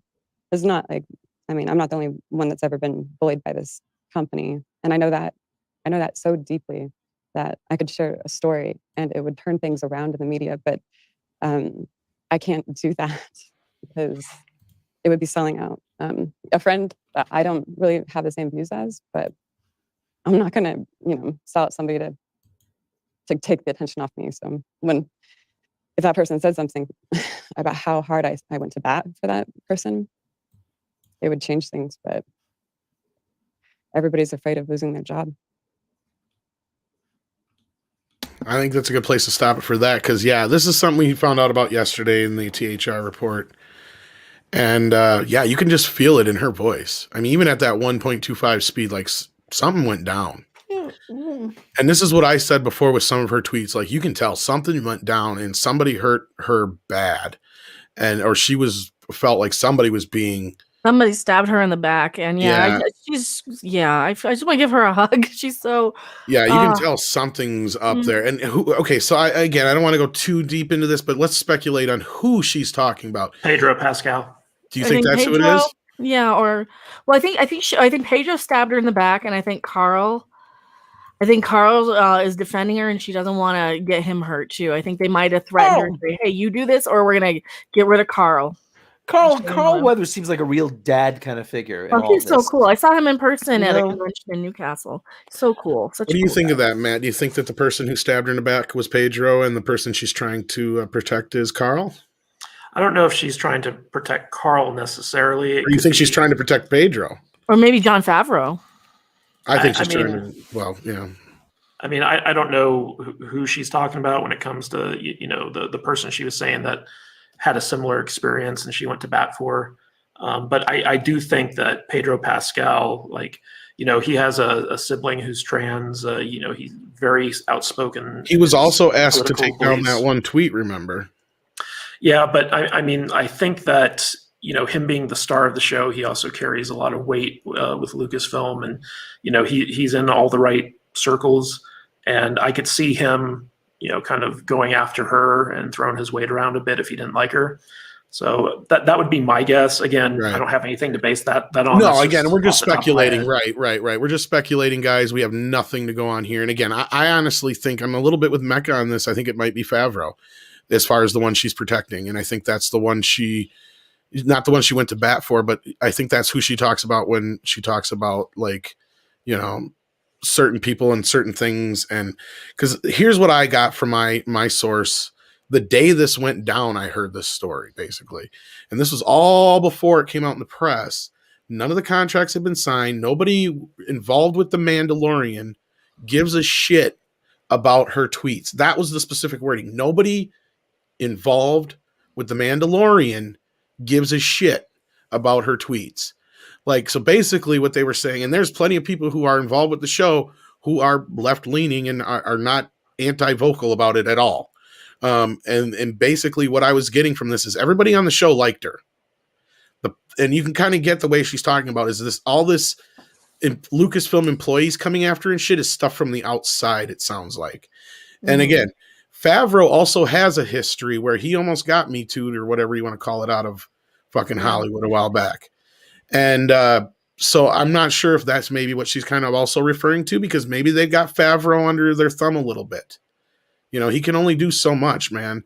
And in the end of the day, this is what we keep reminding people. Yes, Kathleen Kennedy is still in charge of Lucasfilm. And when the way they worded it in that story was that it did not go above Lucasfilm, but it went above Favreau. So that means only 3 people could have made that call. Only 3 people. And you know it's either what's her name, the new chick. I can't remember her name now. Sorry, I apologize. Momita Sengupta. Thank you. And Michelle Rejwan, who I also forget her name all the time. So if somebody wants to fucking say I'm racist, because Rob always has to remember that for me too. And of course, the one, the only Kathleen Kennedy.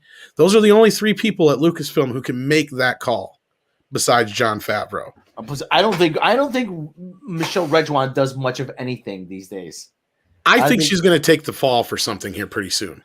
I think she's being set up to be the next Carrie Hart.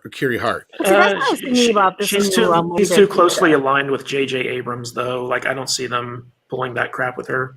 Maybe not. But don't be surprised, Matt, if it comes out that she's got some new magic job over at Warner Brothers in 2-3 months. No, but I have heard that this how do you say it, Rob? Momita Sengupta is going to be KK's replacement. Now, this is just what I've heard. Rumors, take it with a grain of salt. Okay, I think she's going to take the fall for Kathy. She I think could. they're setting her up. Set her up. Momita Sengupta she's in charge of all things physical production. You know what? I'm sure she works hard. I'm sure she's a very intelligent woman. But you know what? She just sounds like a paper pusher. She just sounds like a bureaucrat. Okay. And when I saw that, I'm like, I saw her job description. I'm like, isn't this all the stuff that KK is supposed to be doing? Just like Michelle Rejwan. It absolutely is. Yeah. Which tells me they want someone to take over all the day-to-day business stuff while Jon Favreau does all the creative stuff. Which I think they just shot it in the foot anyway. Yeah. Because I'll be honest with you, and this is me putting on my tinfoil hat here, I do believe a lot of this is just to sabotage the Mandalorian. Oh, yeah. I really do. I think that from day one, she was, and Gina was an easy target. They're going to keep going down the line. And it's more than that. It's worse than that. It goes deeper than that. Don't get me wrong, because Chris Pratt's next. Then they're going to come after Carl Weathers. Then they're going to go after, we're not going to get an Ahsoka show, folks, because then they're going to go after her too. That was my other thing. Is Rosario Dawson is the one that she may be talking about. Because especially when she said somebody who does not agree with my politics, that's where Matt, I think you're right. That's the person she's referring to as either Pedro or Rosario. Because if you remember, Rosario went with a similar situation, and I'm sure she's been getting a lot of the same fucking flack. And you know what's funny? Rosario Dawson used to boink Cory Booker, the senator. You know, former governor of New Jersey. To them, though, and you know that. Yeah, I know. You know what it is? You know what this all comes down to, Tom, Matt, Mecca? You know what this all comes down to? Because it all comes down to because Cara Dune isn't Rey. Exactly. And that's what we were saying, and we know that. I can guarantee. And that's where that hit piece comes from CBR. They just wanted one person to say it. She's not Rey. She's and Rey is and Ahsoka. Ahsoka isn't Rey. Cara Dune isn't Rey. Kathleen Kennedy said, like I always say, like she said, tells Frank every night before they go to bed, I'm not going down without a fight. So no, I believe this is her burning the shit down on the way out the door. This is what she meant. I'm not fucking kidding. Salting the fields of Carthage. Because look, she just killed season 3 of The Mandalorian. She did. She literally just killed. Yep. They're sitting there bitching, saying that Gina's taking the attention away when they just fucking killed all momentum of the show. Where do you think it came down that get that damn baby out of they that could have show? left her on if they didn't want her to kill. She was going to get her own fucking show. She was that popular. Yeah. This screws Rangers. They of did the not New want Republic. that to happen. That's what they were again. They did not want, and because we've seen it. Because as soon as she announced this deal with Ben Shapiro, they freaked out even harder. Yep, they went after her family. It's also funny that, she got fired for being anti-Semitic, and she immediately gets hired by a Jewish guy. There hasn't been but one or two people, and this all comes, and I think that all boiled down to there was one fucking journalist who happened to be Jewish who came out against her, so they fucking jumped on. And that's the thing. We've lived in a world now, and have proved it, where one person can read about something, and we worry about what one little fucking baby in the room gives a shit about, when that person used to be like, you know what, put that person out in the fucking hallway so they can go kick and scream out there so everybody else can enjoy the program. Screaming brat out of the room. So exactly. Instead, no, everybody's like, turn their attention on the screaming brat, give into the screaming brat, and they're still going to continue to scream. Mm-hmm. So what the fuck difference does it make? This is the world we live in now, and this is where I said where are we catering? Why do we cater these people? Why do we care? Get shut down. But anyway, Gypsy Warrior, thank you so much for the super chat. Says, how long till you think KK is removed from power? I don't. And this proves it. What we've been saying, and we have never said at Midnight's Edge that she is going to get fired or removed. She's going to go through the motions until her fucking contract's done. She's going to fucking retire, and it doesn't fucking matter because she's just like Amy. We've been warning you people about this shit. Nobody listens to us. And Amy Pascal, and I know you guys in the chat are, but there's a lot of other people out there who don't. We've been saying it's just like an Amy Pascal situation. She's going to have her fucking hooks in this shit until the day she probably fucking dies. Okay, she's that old already that it doesn't fucking matter. Every single Star Wars movie that comes out, every single Star Wars show that comes out, every single Indiana Jones thing that comes out, every fucking Willow thing that comes out is going to have Kathleen Kennedy, executive producer, attached to it. I've been saying since 2018 that she's never getting fired, and she's going to be there until she decides to step down. No, and everyone's been calling me crazy for it. No, I've never called you crazy, Matt. You haven't. Other people have. But that's the thing is, we get lumped in with people who do say this shit, and we have both. There's a lot of twisted shit out there, and there's a lot of people who have a lot of wishful thinking, and I get that.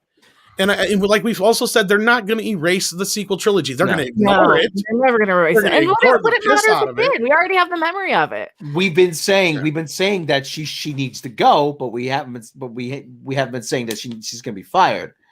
That's the only thing. Course of action we were been saying the only course of action right now that's going to fix this show is the Jon Favreau crew, and I'm not even counting Filoni necessarily in there.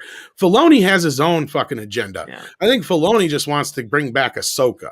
That's what he wants. Because I guarantee you, Filoni was pissed when they decided to destroy the fucking Legends or the EU or whatever you want to call it, because he was a big part of that, folks. That's what people also forget. Is that even though he's still in this shit, there's a lot of people in there, this is what we've been trying to tell you, who do not agree with what Kathleen Kennedy has done to this shit, with what Disney has done with this stuff. There's very few people left in there that have been at Lucasfilm for a while. There are several people that have reached out to us for a fucking reason. They've kept quiet and they've gone through the motions because they're afraid to lose their job. They're keeping their head down because they're not in a position to where they can just hop to another company because they've done nothing but work at Lucasfilm their whole lives. And if they get canceled, they're done. And one of the things you have to realize is that Kathleen Kennedy is one of the most powerful female executives in Hollywood. Exactly. Her position gives her a lot of money, it gives her a lot of power, and it's not a very stressful job. Like she's got it very easy, and it gives her a lot of clout in the industry. So there's no real reason for her to step down until like she just decides that she wants to retire and enjoy life in Tahiti or something like that. Right. So she's in for the long haul. And I believe she did get a talking down. I believe she did whatever, but that's why Iger went out to the press and he said, I take responsibility for Star Wars. The buck stops with me. What he was saying there is I let her take too much control. It was my fault. Now that's not going to happen anymore. And he can do only so much. She's still the president of that company. And that's what we were told by a couple different people. She can greenlight TV shows and cancel TV shows and fire people all fucking day long if she wants. And there ain't a goddamn thing anybody can do about it. But the moment she wants to make a movie, then she's got to go through Bob Iger and Alan Horn. That's when the trouble steps in. That's where I say Rogue Squadron's going to happen, because I don't even think that's a Kathleen Kennedy fucking venture. I bet you Bob Iger set that up. He set that up right after Wonder Woman. I guarantee you he started talking to her because that's what Bob Iger does. He goes and he sees these things. He was going through the book and he goes, oh, Captain Marvel. She's perfect for the girls. He's the one who wanted Captain Marvel. He even says in his book. Horn. No, Bob Iger, well, either way, Bob Iger takes credit for it in his fucking book, and he's more than happy to. Because he's basically claiming that he brought femininity to the Marvel universe, ignoring Black Widow and Scarlet Witch. But anyway, Julio Scissors, thank you so much for the super chat. I'm really fired up about this. We're going to get back into the interview here. Favreau, Filoni, Weather, and Pascal could have come out and defended Carano. Excuse me. They don't deserve defending. Yes and no. Here's the thing I keep trying to remind people. A lot of these people, yes, are powerful and they could weather some of this storm, but not all of them. And no pun intended, but I don't know if Carl Weathers is really financially in a position where he could. He hasn't exactly been in a shit ton of blockbusters in the last 20 years. I mean, he's done movies, but he's not been in, the big movies like, a lot of these other people have. And this is why you see him getting more into the directing end of things. Exactly. Yeah. And now he's starting to, and that's another thing. He got a lot of opportunities on this show. And of course he's not going to rock the boat now. But at the same time, I do agree that some people do need to stand up, and it starts with one person. Eventually people will. And we don't know. Nobody has not come out in defense of her yet. Weathers did kind of come out in defense of her last night. He tweeted out a tweet. It just said #Mandalorian, #peace. And it had a clip of the interview with him, Pedro, and Gina in it. So to me, that's him for now, at least signaling that I do hear her. And I feel like that may be one of the people she's referring to in this thing. But I don't want to waste too much more time here talking about it. I want to get into the interview some more here.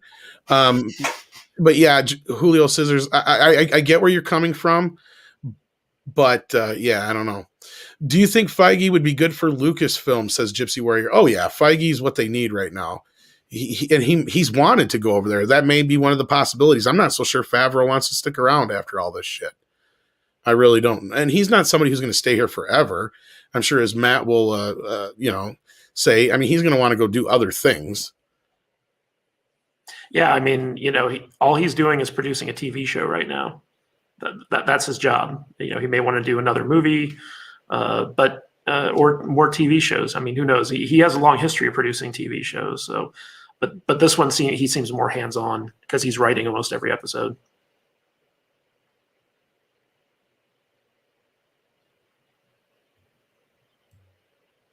Okay. And evidently we lost Rob and Mecca. No, I'm still here. Okay. Yeah, I was actually dealing with something real super quick here. No, that's my fault. I should have said BRB. But no, and then Gojira Star says, even if KK were to get fired, you'd still have to clean house at Lucasfilm. Exactly. Anyone coming in to clean KK's will be undermined by KK's clique. Exactly. That's the thing, is this goes deeper than that. This goes way beyond this. And there are people who just want to tell good stories. You can tell, but they're being handcuffed and forced into this box, and I don't like it. And I hope that this Shapiro thing is the beginning of people just wanting to make good movies again. Andre or Rob, you want to grab this real quick? DCV Titan, $5 Canadian. Is Kathleen Kennedy considered powerful because she wears those knee pads and inhales harder than a black hole powered Hoover? Well, what if she got the dog? Oh God! What if he got, instead of getting that girl, he got the dog? Okay, that'd be stupid, Kathy. Because this is just so shocking that these people are such cowards in Hollywood that they are so damn afraid of losing their life, and that's how we are in society too. I was going to touch on this. Like, even it's not just Hollywood though; it's real life. It's jobs. Yeah, I mean, I had talkings too, because I wasn't considerate enough. And I was the one, because I complained after everybody else complained, that because I wasn't the one, I was other. I wasn't part of the clique, that I was the one that would have the talking to. Oh, you're so negative. I'm just saying exactly what they said in the exact same words with the same amount of sentences for as long as they have. Yeah. All right, let's get back into this now. Because again, this is the part where I can't really jump too much through it.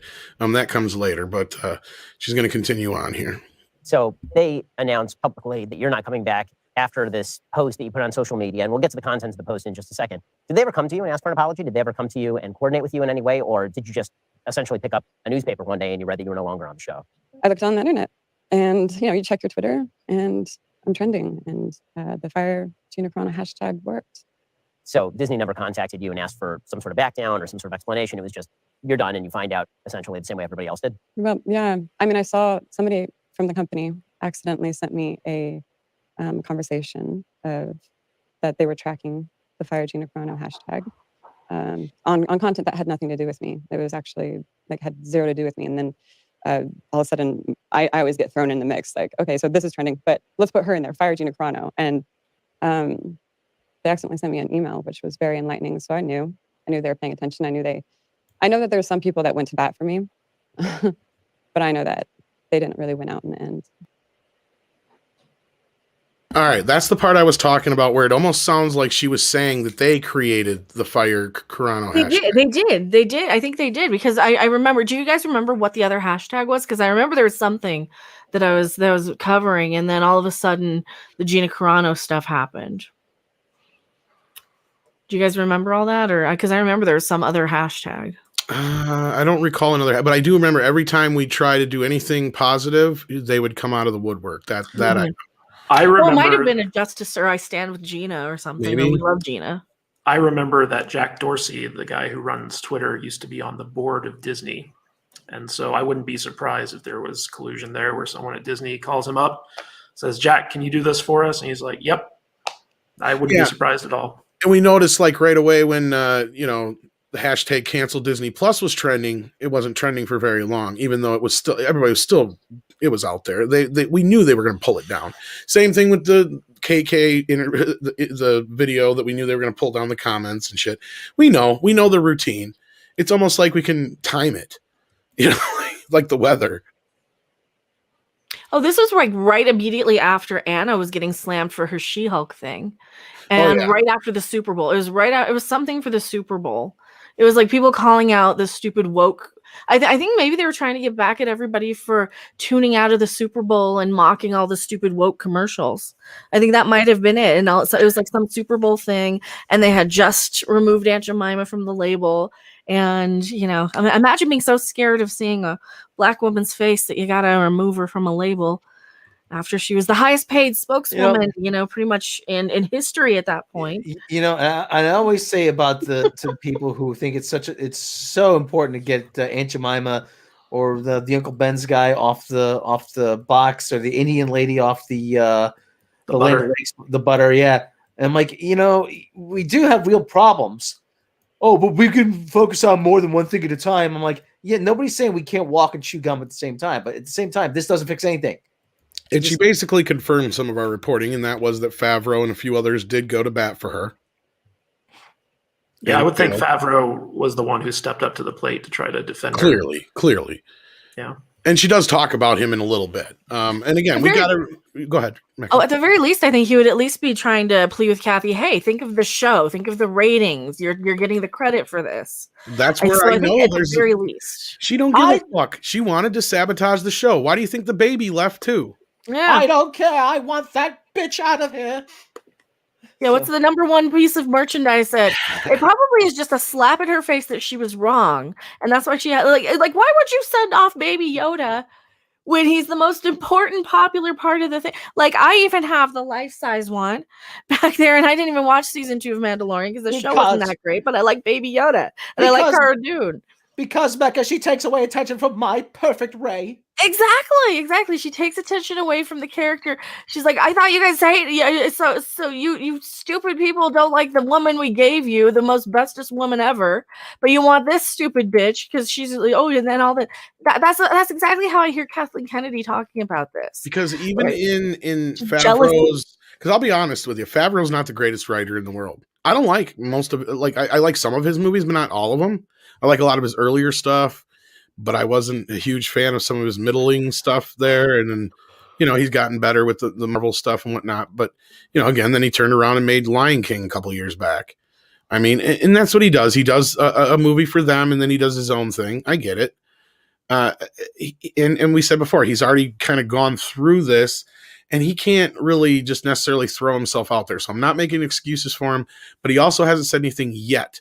We don't know what he's going to say yet. He also is under NDAs just like everybody else. You guys have to remember that as well.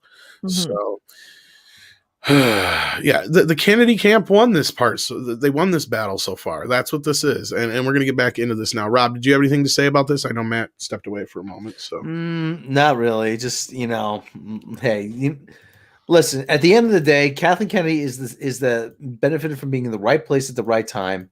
And let's not forget, she hired Harvey Weinstein's former assistant. Yeah. And then says, I love Baby Yoda. Well, we all do. Here, at least, anyway. I don't know about Matt, but FTM22, thank you so much for the $5 super chat. I saw an interview as a member at Daily Wire. Watch it and you'll be ready to fight the cancel culture MMA style. So good to see you. Yeah, I'm getting fired up watching it again here.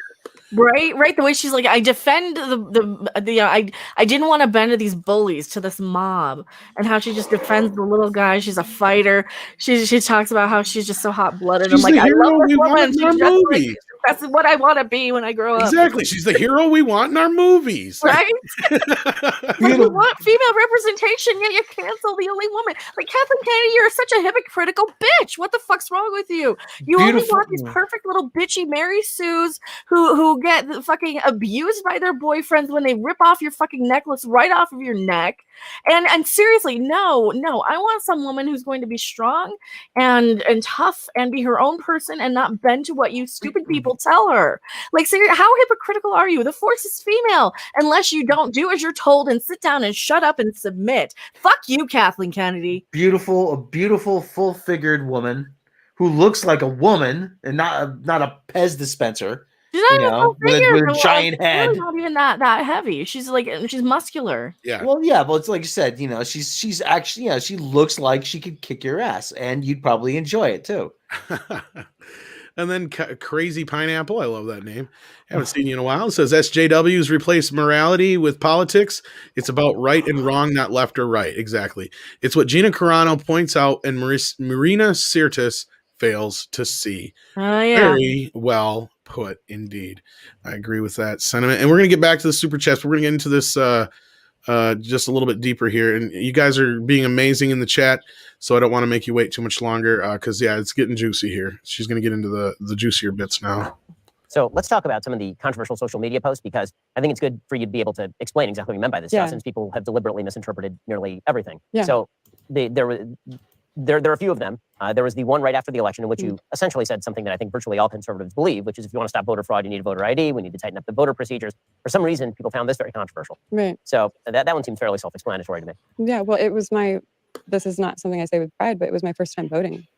I have never voted before. And I know I'm late to the game here, but I never really thought that it counted. And politicians had never really turned me on.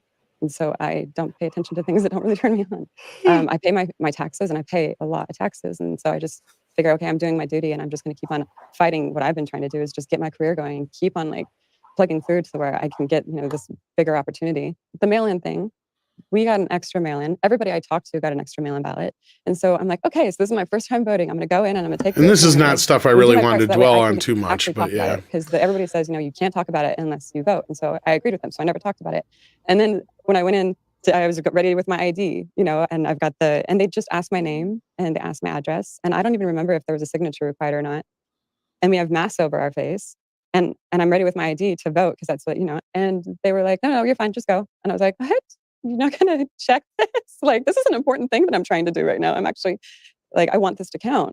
And so that was very confusing for me. So basically it's the first time she's ever voted when was the election, this last year. Happened and everything was, I was just like, wait, why? I feel like there's a lot of outrage about this. And this is confusing to me as a newcomer into this. And so I just thought, well, the experience I went through was there was no ID, there was no cameras. It was on the beach, actually. It was in this little hut on the beach. And it was very, I thought this could be a positive thing, and we should probably jump on this now if this would ever be a future, because people in 2016 were talking about it. So it's not something that nobody was ever talking about. And so I was like, well, let's get to the point as a nation where we don't have to really question this anymore. Yeah, and like I said, this is kind of some of the stuff I wanted to get past. A lot of the stuff that's been presented about COVID has been exaggerated. And then she gets into the mask stuff. I'm just bouncing around. It's just been bouncing back and forth. And it's like masks are bad. Okay, now masks are good. And now, it's just been like all over the place. So since we're sitting there like, wait, what is going on? Just confusion. So with that one though, I live in California, and I've seen the hypocrisy that's been happening. They're going to the French Laundry and they don't have masks on, and again, she wasn't talking up against Matt. She was just bringing up the hypocrisy. This is a social media post in which essentially you were making the argument that bad things, the way you treat your neighbor, can slide over. Now here's the one that got her so-called fired. Of a woman, even though she was fired way back when with the trans stuff. Let's be real. The caption essentially made the argument that Nazis didn't start by killing people, and common Germans didn't start by going along with the Holocaust. This all started by people dehumanizing people who live next door to them. Mm-hmm. And the reaction to this was that somehow you were attempting to downplay the Holocaust, or that you were comparing Republicans to Holocaust victims, or something like that. I wanted to give you a chance to sort of explain what you were thinking and what you meant by that. I am so inspired by the gentle spirit of the Jewish people going through that time. And you watch I think I watched this older Holocaust survivor, her court case, and they found this old Nazi man, and he was old, and they rolled him in on a stretcher, and they really played this up, and she forgave him. She forgave him in court after putting her through what he did, and she faced him. And I'm always so inspired by these stories, and I always wondered how did that happen? You know what I mean? So when I posted that, it wasn't something that I felt like was controversial. It was something that I thought, well, maybe all of us need to ask ourselves how that happened. Because, it's important. The post never said anything about Republicans or conservatives. It doesn't say anything about that in there. It was more about people tearing each other apart. And I thought it would be more of a thing where you bring people together. I was like, oh, this is bring people together. But now after hearing so much, and I'm actually grown through the experience of just knowing that, that's it's not fair to the Jewish community to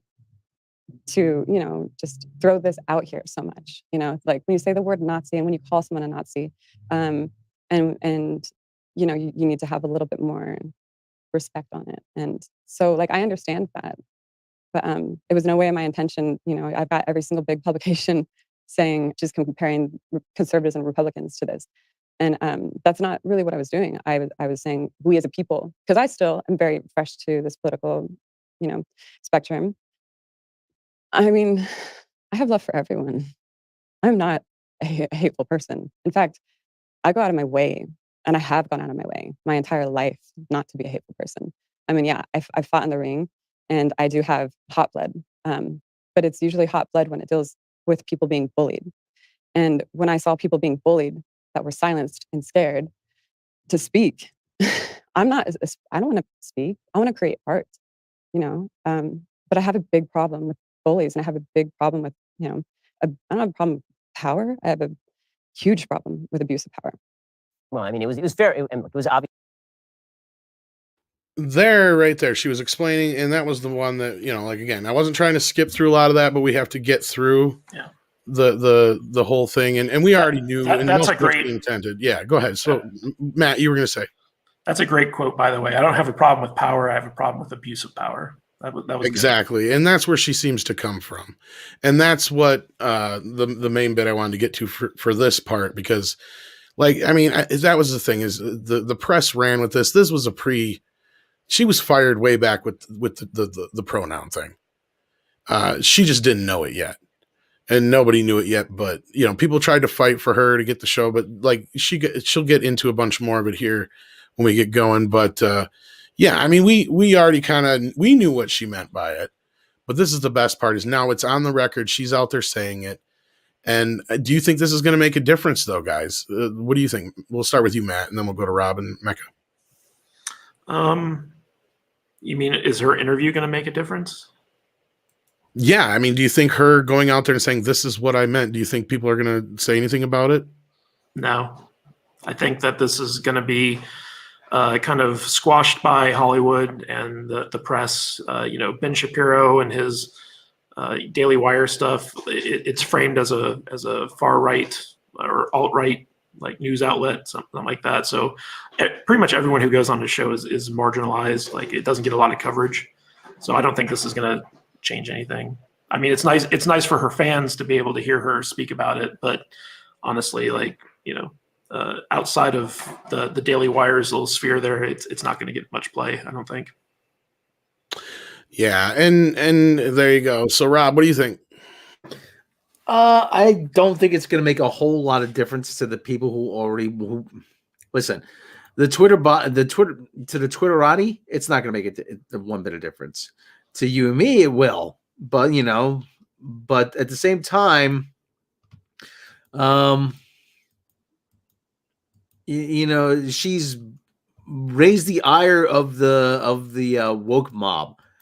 And you're right in the sense, Matt, that listen, the Ben Shapiro. Listen, I have no love for Ben Shapiro, but at the same time, I got to give him credit for starting this, because when the corporate movements like movies or music or whatever, when they become too bloated, there's always going to be the people, the DIY people, the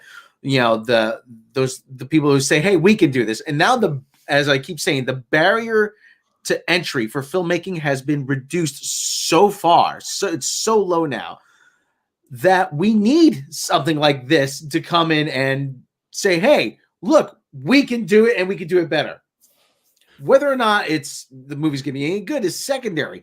It's only a matter of time before someone else comes along that follows this example. And that's what we need. So in that sense, I think Hollywood is they may dismiss her, but they're going to have to do so at their own peril. Yeah. Mecca? And I don't know if it's going to go completely unnoticed. I think that we did have Deadline say that there's other people who have been bullied in Hollywood and give a little teaser of this. So I think that a lot of the trades are going to be combing through this and trying to find something that they can either spin against her, something that they can use to attack her with. I think they're going to I don't know. I think that Kathleen Kennedy is going to do something to try and squash this really quickly. I think that Lucasfilm and a lot of these little Twitterati are going to move on to the next thing. I'll say this: if Trump was still in office, this would be a bigger story than it currently is. Like they'd be going harder after her and trying to really beat her down. But now it's just like the way that they cancel people is they just stop giving them press. And so she's basically, she'll never work in the town again, which is why I think she's going to, Ben Shapiro and his little alt Hollywood out there in Kentucky. I don't think she cares, to be honest with you. I think she's glad to be out of it. And that's where I see a lot of people bring her back. I don't think she wants to come back, especially after all this now. She's already dealt with enough. And we heard a little bit earlier what some of the stuff they put her through, and they're bullying her. And I found it interesting that her publicist had a LGBTQ trans section of the company that she had to sit down with. It was, I was like, wow. I'd heard about some weird things before, but that having a dedicated LGBTQ ABCDEFG section of your company just for situations like this. E-I-E-I-O. Sounds segregationist to me. Yeah, and here's the best part, because that leads perfectly, and I agree with you guys, that the mainstream press is going to ignore the facts. But there are going to be people like us and other people who are going to pick up on this, and hopefully we got to keep, bouncing this off the walls here, guys, because she drops a lot of fucking truth bombs in this interview here. And here is one of the parts I wanted to get to specifically, because here's where Ben is getting into the hypocrisy over at Lucasfilm and Disney. Mm-hmm. I pointed out on Twitter right away, as soon as this broke, that Pedro Pascal, who was your co-star in The Mandalorian, the lead in that show, that Pedro Pascal had put out a Holocaust meme in 2018, in which he not only got the facts wrong, he actually posted a picture from not the American border in 2018 and called it America 2018. He then compared the treatment of migrant children in 2018 to victims of the Holocaust in 1941, which is absolutely absurd on every level. And of course, Disney Plus and Lucasfilm had no problem with that whatsoever. They never said anything about it. They never responded to the comparison. They never said that it was was anti-Jewish or anti-Semitic to make that comparison in any way. There was pretty obviously a double standard at play here. And when there has been, I mean, they've been all over me and they've been watching me like a hawk. And I'm watching, other people on the same production, and they can say everything they want. And that's where I had a problem. I had a problem because I wasn't going along with the narrative. And you know what? I adore Pedro. I adore him. I know he said and done some hurtful things. I don't think that posting anybody's number on social media is okay. But I know that, he thinks a lot of the stuff that I post, but there's so much love there still, and we had agreement after we realized we were a little bit politically different. We had an agreement that first and foremost, you're a human being and you're my friend first. And the two sides that were trying to like drag us apart because we're both passionate, and and that's what's been really crazy is like you see these people over here being so passionate, you see people over here being so passionate, and I love that we're just both passionate, and we think a little bit differently, I think, through our different experiences. So I know that we both have misstepped on our tweets. We're not perfect, we're human beings. But he's not a bad human being. He's a sweet person. Well, I don't think anybody thinks that any different. I think that the disparate treatment is the part that was kind of shocking. Yeah. It's like one meme that invokes the Holocaust to say we shouldn't treat each other badly is fireable, and the other meme that compares Americans trying to deal with a problem of migrant children at the border to the Holocaust, that is perfectly acceptable to Disney Plus and Lucasfilm. Yeah. And then you saw the backfilled sort of post-facto explanation, because it became very clear to even a lot of members of sort of the traditional liberal camp that what had just happened to you was wrong. You had people like Jonathan Chait, who's a traditional liberal, saying that this is like McCarthyism. You had people who are traditionally liberal saying that it's a mistake, that it's censorship of a particular point of view, and that it was pretty obvious that you were being silenced and canceled because you were conservative. And so at that point, you saw the left swing into action and start resurfacing old media posts and then declaring those anti-Semitic. Yeah. So this is when they resurfaced a December 2020 post that was a meme of essentially a bunch of old men, no distinguishing anti-Semitic features, which we'll discuss in a second, sitting over a Monopoly board. And the meme said something like, and the Monopoly board is sitting on the backs of people who appear to be slaves. And the meme says something like, if they stand up, then if we all stand up, the game is over. Yeah. And the implication was made that this was an anti-Semitic meme and that you had known it was an anti-Semitic meme when it was posted. So I want to give you a chance to explain what you were thinking when you posted that meme. Because just for those who don't know, the history of the meme itself, it was a meme that was posted by allies of Jeremy Corbyn, essentially in Great Britain. The original meme had very Semitic featured people who's fairly obviously anti-Semitic. It had characters essentially from Der Stürmer, the Nazi newspaper, with the hook noses and the EDIs and all this. This version that you posted didn't have any of that. So if you were not very deeply into politics, it's very difficult to imagine that you would even make that connection. Right. And so usually I like to post think pieces. And what I found is those are what get me in trouble the most, because that's when everybody starts putting their opinion out there.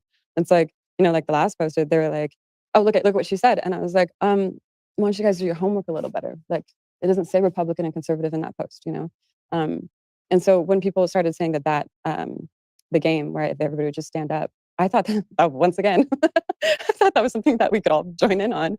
And I had no idea, obviously no idea that the original one had been, I didn't know who those men were, but then I saw what they were saying, and then I saw the post and I saw the picture, and they were two different pictures. And so I really didn't know. I'm like, okay, so do I take that down? Like, do I take that down when it's not the same picture, but the origins were? Because the idea in itself is that if we all join together, once again, like my other one, if we all join together and stand up, if you really go through what I'm posting, I post something because I want people to think, and I want to hear what people have to think. And when people are calling me, I've been called so much. Like I've been called racist.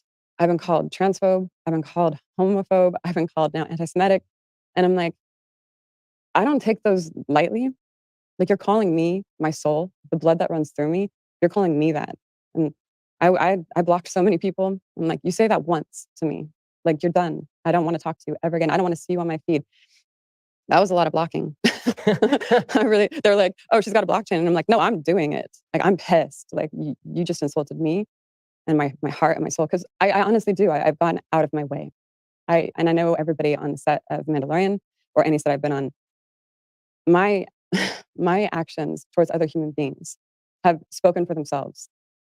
And I'm not a perfect human being. I have so much to learn, and I am going to make mistakes. But I know everybody on that set, and I know that even the people that were gunning for me, like, I know that so many people have met me and worked with me. I know that's why we might be seeing, I go out of my way to make sure. I am the one that on sets people come and cry to. I'm the one that sticks up for someone if they're being like, hey, this is enough. This person needs out of this. Like they can't breathe. And I've always been like that. I've stuck up for like minorities everywhere. I've gotten in fist fights, I've been in actual fights growing up in Las Vegas because I cannot stand bullying. And so, yeah, I think I just wanted people to think, and I put up something and people were putting their own perspective and spin on it. And then they put words into my mouth that I never say. And then they start, then it starts trending in all of these, these big newspapers and news articles. And you're like, I think they do that on purpose. I think they do that. They find a way to twist what you say. Get to know me. Because if you notice that, they do that to everybody. Like look at the tweets that I've said that they've tried to get me over, where I'm like, no, you said that. I did not say that. You are putting your own crazy into this. You're making this up. And they do, and I think they do that on purpose, where they go and try and figure out a way to twist and turn, and just no matter what you say, just because you are a target, just because you're on a hit list. And I swear you see the moment there where a weight just lifts right off her chest. Like not even like a metaphysical meaning. I mean, like you can almost literally see the moment in that where it just is like, this is what I've been wanting to say for so long.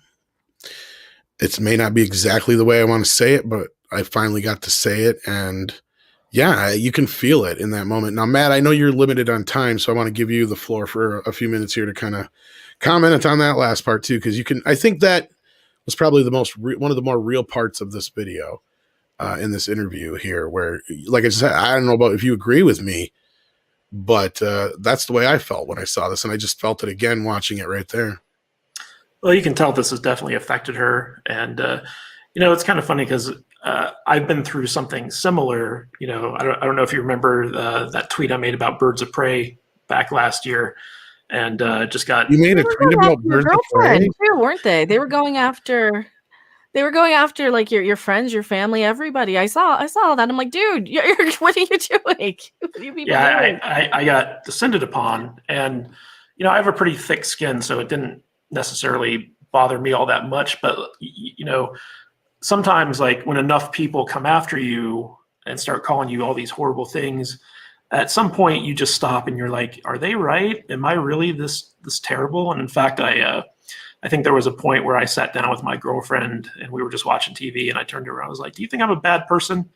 And she had to kind of console me on that and tell me, all my virtues and good things about me. So like, that made me feel better. Can I say something though, that you told me at that time when it was happening? Cause I reached out to you, of course. You flat out told me, and I hope you don't mind me saying this, you're like, I think it's affecting her more than it is me. And I think that speaks to your character more than anything. Cause like, she was just so worried and concerned. It seemed like you were just like, it kind of comes with the territory kind of thing is the way I kind of took it, the way you were saying it. Yeah. Whenever you put yourself out there, and I went through this a lot in Hollywood where, you have to make getting rejected and denigrated almost like a game when you're working in the entertainment industry. Like, you submit your scripts, you try to get representation, you try to get money, all this other stuff, and you just get rejected constantly.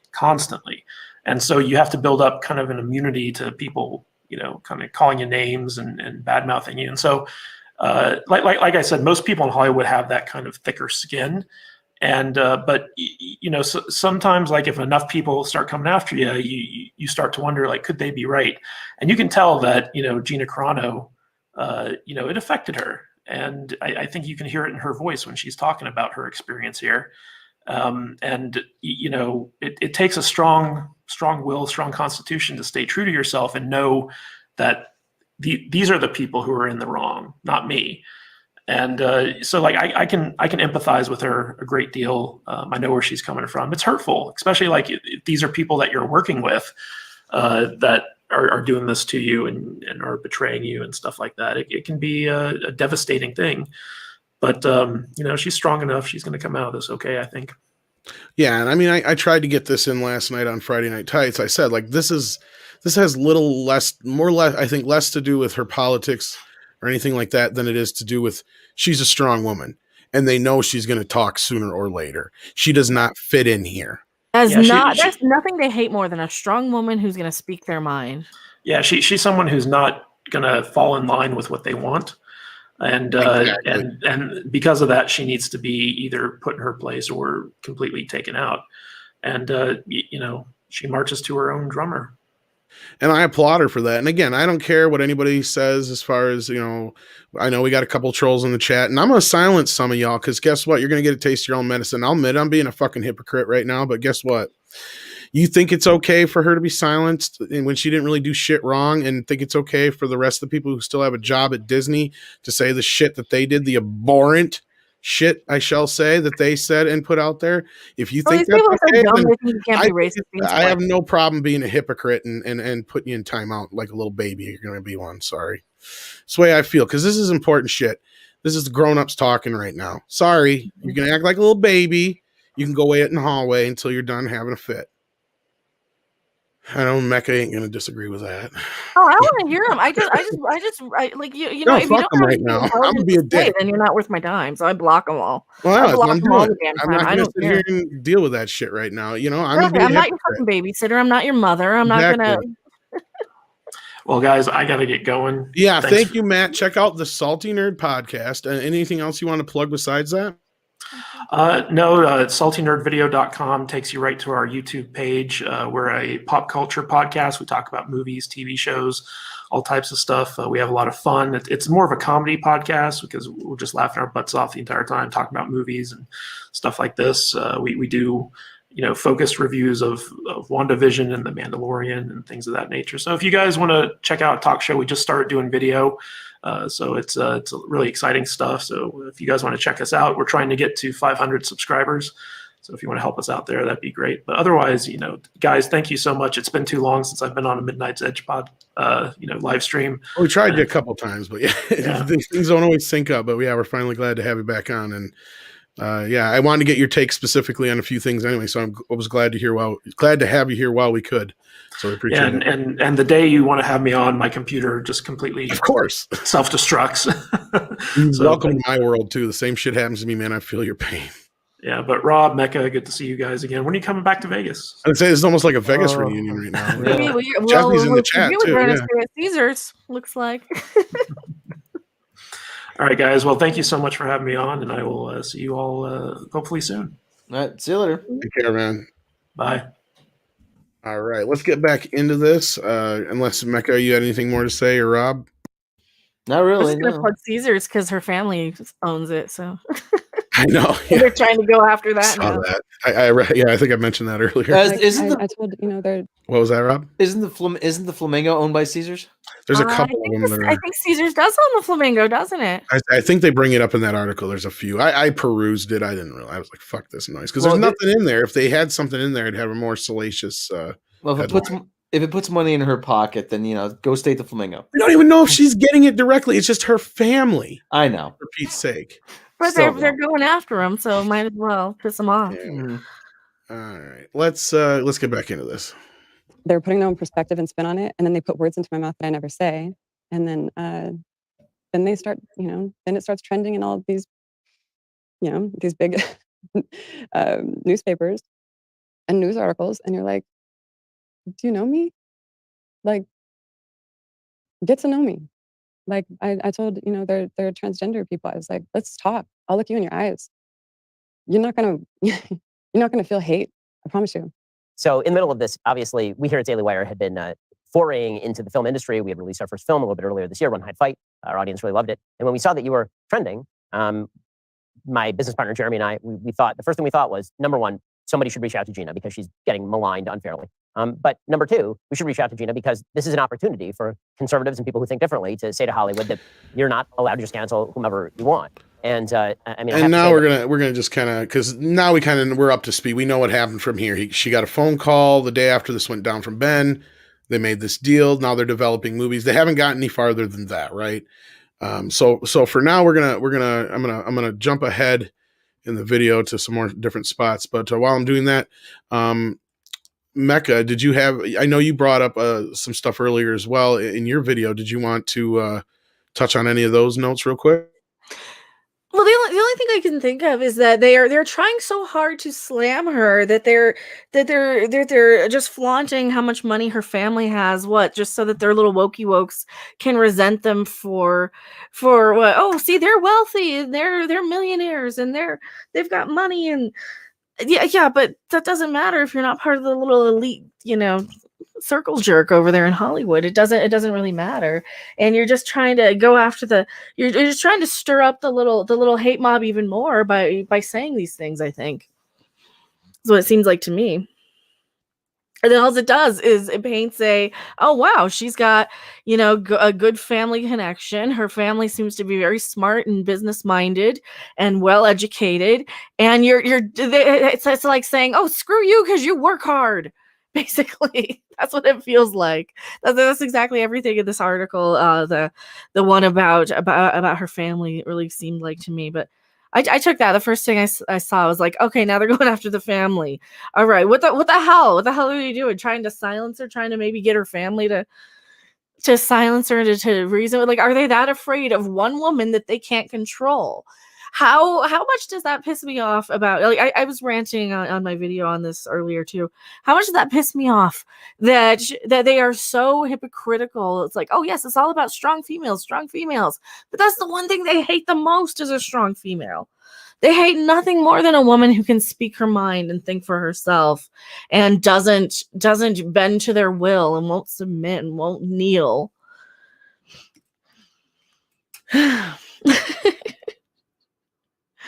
Rob, anything to add? He's muted. He doesn't know it. No, I'm not. I'm excited because I know I'm gonna say something. I don't want to interrupt you when you're. That's all right. Yeah, not really to add. I mean, listen, I pretty much said everything. Well, I had to jump ahead here because, like I said, we know a lot of our Hollywood Reporter basically put all the good stuff out there already, guys. So, like, I know some people are talking about why not wait for this, and I get it. This is going to be out on YouTube, I think, in the morning. So all this stuff's already out there, but I'm not preventing you guys.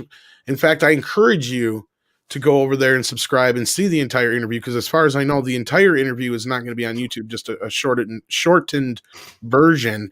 And I'm not going to show any of the stuff that's the extra stuff that they get on there. I'm not going to do that to Daily Wire because none of it's really, I mean, it's cool stuff, but it's not relevant enough for our conversation right now. So I don't want to do any of that. And if you use the code Gina, you actually get a deal right now.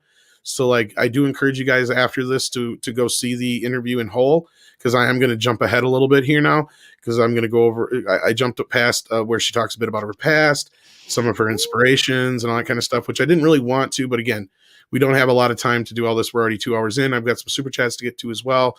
And I want to get through the main last bit about this. But she says some very, she has basically a message here that she wants to get out there about. She starts to talk a little bit about the cancel culture and what her daily life is like right now. So let's get into that bit here. Well, for the last week, it was a little bit of crying in bed. I mean, I do want people to know that, this has not been easy. And I think, I'm a human being. I have so much to learn and grow.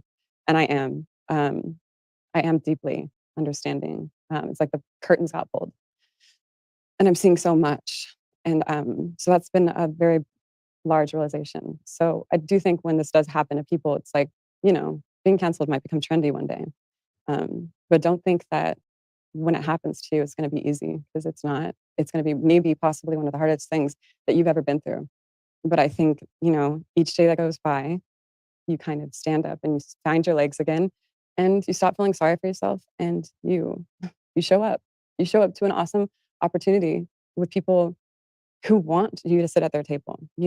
I think it was Nina Simone that said something along the lines of, you need to understand when love is no longer being served at the table. So you need to understand when to leave. And okay, I'm not going to shove myself down anybody's throats. We disagreed. It didn't go well. 2020 was a very emotional year for a lot of people. okay, I'll get up and find another table and hopefully invite more people to that table because I'm about love and real, true diversity. What was it like to move from MMA into Hollywood? How did that transition actually happen? So moving from LA to Hollywood, I had just lost the biggest fight of my life, which that was another time where I was kind of feeling like staying in bed for a week. And again, yeah, this is her getting into her past, and I know it's very interesting, but I don't want to spoil that for everybody. But I really love her message there and how she kind of just, she feels like it feels very what's the word I'm looking for? Help me out here, Rob. You're a word guy. Gracious, inspirational. Yeah, there you go. Maybe that's a little better. What did you think, Mecca? Because I thought that part also stuck out to me quite a bit. Well, like I said, I want to be Gina. I want to be just like Gina when I grow up. She is inspirational. She's inspirational to me. That you don't have to stand there and take this shit from these people. You don't have to. When you have a group of people who are going out of their way to ruin people's lives, they're not the good guys. They're not the good guys, and even like what Matt Kadish was saying, you kind of look at this and you're like, you start to question, did I say something wrong? Did I say something offensive? And you've got to like just have these stones and the lack of giving a shit about the feelings of random people who are probably paid to bully you and don't actually care. They're like telemarketers. They're just like telemarketers on Twitter, right? So once you kind of put that in your mindset when you're dealing with a lot of these people, that you just treat them all like a telemarketer who's calling to sell you something you don't want. You then you can kind of put it to understanding like, no, they're twisting what I say. They're taking all these things out of context. And no, I'm not the bad guy. I'm not the one trying to make somebody cry and submit and silence them into try and bully them into silence. That's what it always feels like every time I'm on the receiving end of this, is like they're trying to hurt me. They're trying to say things to get me. And I don't do that to them. I don't tell them to kill themselves if they like Star Trek Discovery. I don't tell them the horrible things they tell me. I don't go with the racial slurs. I don't go with the weight attacks. I don't go with the appearance attacks. And I'm like, no, I'm not the bad guy here. I'm saying a TV show sucks because the writers aren't good at their job. That doesn't make me a bad guy. I'm not going after them. I'm not going to their inboxes. I'm not going to fucking Brie Larson. I've got the bitch blocked on Twitter. So I'm not going to these people to harass, bother, anything. I call out the productions, I call out the writing, I call out the scripts, I call out the executive decisions. And one of the executive decisions is clearly to send people to try and silence and hurt people. Yep. Like how is this okay? How are they the good guys when they're like actually swarming to harm and hurt people? Huh? I'm Mickey Mouse. You'll do what I say. Huh? I'll squash you like a fucking bug, Mickey. You're gonna fall in line, bitch! They want you to fall in line. Fuck you, Mickey. All right. Yes, you have to fall in line. Mickey already has my ovaries. Thank God. All right, let's this is about where there's not much more of this we're going to get into. We're in the home stretch here again, because like I said, I'm not going to give away any of the stuff for those. I don't want to take away from the Daily Wire. So we're going to get into just a little bit more here, and then we're going to wrap up the interview part, and we're going to talk some more, maybe bring in some more people to talk about it for a little bit longer, and then we'll get into super chats in between there. So don't worry, guys. But yeah, here we go. Let's. The response has been basically. This is her response to her. That's why I think I've been standing up in tears. Like this overwhelming people sending me. I mean, when I am at like my lowest, people are like pulling me up in droves, and so many people are like, they're contacting me. They're like, Gina, you're so brave. I'm still so afraid. And I just think, oh man, you should be more afraid that you're being made to feel afraid for what you think. That's what should make you feel afraid. Because I got 2 new nieces and 1 on the way. I don't have any children, but that sets in for me. I got to make this place a better place for these kids. So many people are contacting me in these people's companies. So it's not necessarily, by the way, it's not necessarily like who you think it is. It's people that you might not think it is. And, so don't start going for everybody that might have been supportive for me, because you'd be surprised how many people are into this. The fans and people have rallied behind me and spoken with their voice and made their voice heard. And I feel so stripped in a way of like I feel so down, but at the same time I have the biggest fire inside of me, because I feel the need for this for people. They're drinking it like it's water. They needed somebody to do this. I gotta believe she's talking about us, and I don't mean us specifically, but I mean, and, just like the figurative saying, us. It's gonna suck, but you defend one person, you see how they treat you, you understand what people have been going through that are getting canceled, especially people that maybe probably didn't deserve it. You'll experience it for yourself, and then you'll be a better person for it. Because I have to get to the end of my life, as we all do, and I have to meet my maker. And so when I get there, now that's more of like, I want to be able, when I show up there, I can be proud of that. So it's, that's my life goal now. And the movement's been insane. I'm busier than ever. I can't even keep up with it, because I lost, half my team. I can't even keep up with the incoming. I mean, there's so much, and I'm trying to read all the scripts, but it's so exciting. I mean, I said it earlier this year that I want to do my own, project. I have dreams. I want to push it here. I want to produce. I want to, and I was really excited about that. I just didn't think it was going to come like this. I didn't think it was going to really I knew it could be a possibility, but when you think something's a possibility and then it happens, you're like, wow. So yeah, I think because from there, like I said, I'm not going to give away the rest. That's from the hour point on is where it's the exclusive stuff to the Daily Wire, as far as I know. And from here on out, they just talk a little bit more about, I believe, the projects they want to do, and the stuff that the kind of movies they like, and the kind of movies they want to do. And it sounds, I got excited from listening to him talk about it, because I could tell it wasn't going to be all, fucking politically driven shit. And she's like, I don't even really like artsy fartsy stuff, but I want artists to be able to come in. And I'm paraphrasing here. She didn't say it like this, I don't think, but she's like, I want artists to be able to come in though, and, do their own thing and tell their own stories, and not be, under the thumb of a big old studio who's going to kowtow to one side or the other, is what it sounded like to me. What did you guys get out of that? Yeah, absolutely. Absolutely. Yeah, she wants that artistic freedom to make whatever kind of movie she wants, and not have anybody. Without having to be afraid of the hate mobs. Yeah, exactly. And be silenced for what she wants to. If everybody else can go all political, then why can't she? That's the biggest thing in all of these companies, right?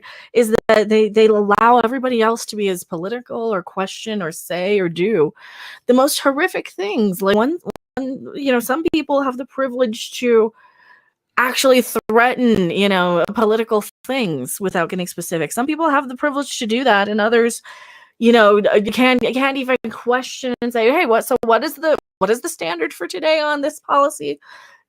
So it's just bullshit. It's just bullshit.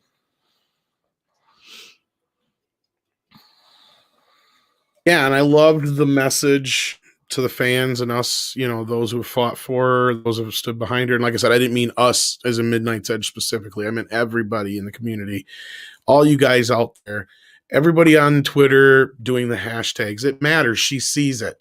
And we know it. And it matters, because this is how it starts. It's a grassroots effort. You got to start from the bottom up. And Gina is strong enough to handle it. That's what she kind of says with this interview. She knows that if it was a lot of other people, they probably wouldn't be able to weather it.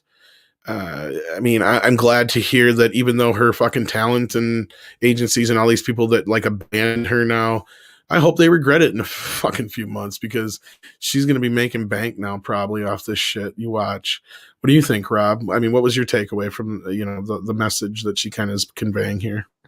Yeah, like I said, second chances in Hollywood don't often come around. So she's looking at this. Listen, I have this is gone. I have a second chance. I have an opportunity to do what I want now, and I think she's gonna run with it. I mean, yeah, she seems very grateful for that second chance. Yeah. Mm-hmm. Tom just robot out. Oh no. The Tom just roboted out. Hello, I am not a robot. So anyway, Tom, I don't know. Okay, well, Tom's gone. What do you want to do? Popeye's chicken sandwich. Oh my God, Popeye's chicken sandwiches. Oh my God. People, if you haven't tried the Popeye's chicken sandwich, okay, I know this is we're taking a break from regular programming, but it is the most awesome thing. It is the most awesome food item I've eaten in recent Tom's years. not totally gone. You can't do everything you want. Okay. we were just talking about the Popeye's No, chicken my sandwich. internet was, I don't know. I kept saying there was something going on. It seems better now though. But I am a cat. That's right. You know what was going on? We heard everyone you said, Tom. Yeah, they're coming for me. Fuck you. Come get me. Kazoo Solo. Come get some of this. Oh, you're just a white dude. You're not nearly as terrifying. You gotta get through my thick white cock first. Cod piece, I mean. Whatever. Swipe Lee says Popeyes is trash. No, Popeyes is good. Help me, please. Get me out of this place. I don't want to be here no more. I don't want to be at Disney. I yeeted myself and we lost a couple of hundred people. But that's another property Disney has bludgeoned, the Muppets. Yep. And anyway, so let's get to some super chats and then we'll see if we can invite some other people in here for a little bit. And then we'll probably call it a night because it sounds like Rob is tired. We've been working a lot the last few days. So let's see. I have like 4 videos today. I know. It's been just a busy, I've got to busy record 2 everything days. on this Gina. I think I'll probably just live stream discussing it maybe tomorrow. Mm-hmm. Just because. Let me get to these super chats. She doesn't really reveal a whole lot, but she reveals like enough to make it worth it, definitely. But it confirms a lot. It makes me think that I'm not as off the money on some things as some people might think I am. But oh yeah, I feel like we've had a lot of vindication through this, as not just creators and whatnot, like as far as news reporters or whatever you want to put it, but just as fans. Mm-hmm. So. Oh yeah, the super being chats able to tell the difference between reality and this twisted, like just like what she was saying about the people who they only deal with an emotional response. Well, maybe they can grow up and learn how to deal with logic and reason like adults, because dealing with logic and reason is going to make you sound a lot less like a psychotic zealot. Oh, and lovely. YouTube is not, it's not showing the super chats again. It takes a minute sometimes. Hopefully they'll pop on here. But until then, we have one from Pudding Tang 2. Thank you so much. Hopefully YouTube gets their shit in the bag here. Come on. Pudding Tang 2, thank you so much. We never got our kazoo at the start of the stream, Rob. That's because Rob wasn't here on time. Because I was watching the interview. You're fired. You're unfired. I need you. Come here. That's all right. Yeah, well, I told you to watch it in like high speed. Yeah, he does. Then he has to stop and pee, and then he has to stop and answer the phone. And he has to well, yeah, that I understand with his chit-chatting with his brother. Yeah, come on, get freaking YouTube.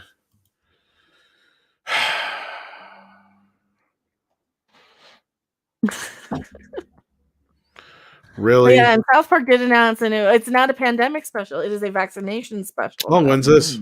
I think in March. It's pretty soon here. It's coming up pretty soon, a few weeks.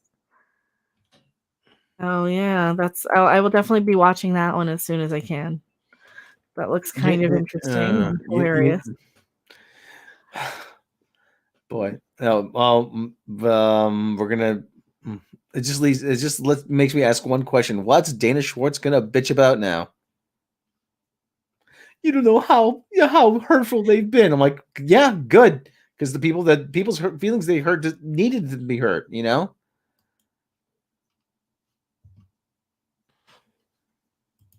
It wasn't even her opinion. Like, that was the thing with Dana Schwartz. It wasn't even her own opinion. She was just reciting back what somebody else had said.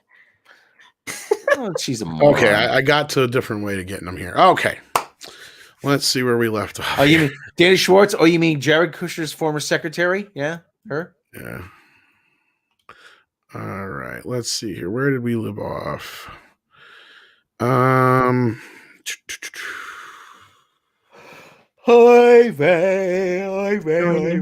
here we go. Diego Flores is where we left off with 5 Peruvian souls. Tom, we need an X Zone type segment, but dedicated to talk about the possible conspiracies and plots happening in Hollywood today.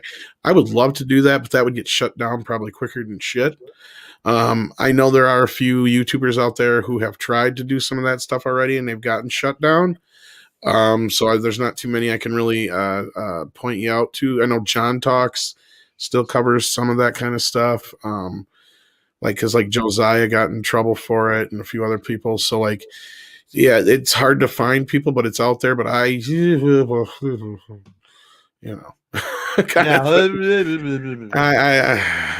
would love to, but it's a rabbit hole that could probably get us in a lot of trouble. But we'll take that into consideration. The FTM22 says, I saw the interview as a member at Daily Wire. Watch it and you'll be ready to fight cancel culture MMA style. So good to see this out there. Yeah, I seen that earlier. That was a great super chat. Thank you, FTM22. And yeah, I got fired up. I got fired up again just watching it. SJW's replaced morality with politics, says Crazy Pineapple. It's we got to this one too. It's about right and wrong, not left and right. We already covered that one, so thank you for that. Said I'd love Baby Yoda. We got that one as well. So I got the ones we missed in between there. And then here we go. Here's where we left off. Doyle Hargrave says Cara Dune is what Rey was supposed to be liked. That is correct, and that's what we were trying to say, Rob. Right? Yep. Yeah, see? And then Gypsy Warrior says, I can guarantee these are the same people who called Snyder Cut movement toxic, attacked a man who lost his kid and a strong woman. I'm not going to get into that wormhole because there is a section of the Snyder crew that is really just hard to deal with. I'll put it that way. I don't know if I go as far as to call them toxic. Oh, they are. I've dealt with some of those. There are some that I've dealt with that are toxic, but I'm not going to call the whole group toxic. No. I'm going to say that there are people in there that are. So, again, yeah, I don't agree with the whole general crew being called that, though. Well, if you don't call them toxic, I will. They're toxic. Toxic, all of them. Oh, balls. She's here. Wintrell, thank you so much for the super chat. Says too many tells. You can see in her eyes she has a pivotal, soul-crushing information. Let's see how Disney responds in the next 72 hours. She's froggy. Well, that's the other thing is there's NDAs. So there's only so much she can say. I don't know how much Disney is going to respond outside of how they're responding through trying to trash her. Like Mecca did a whole video on the Vegas connection thing, which we talked about earlier. Yeah, it's like they're trying to like what imply that her family's mob related, imply all kinds of shit. Just racist shit. Yeah. Like, okay, so her dad was a quarterback for the Dallas Cowboys. So her family has a law firm and started the El Dorado Casino back in the day. And yeah, and they turned all that into a business, and they have a vineyard now.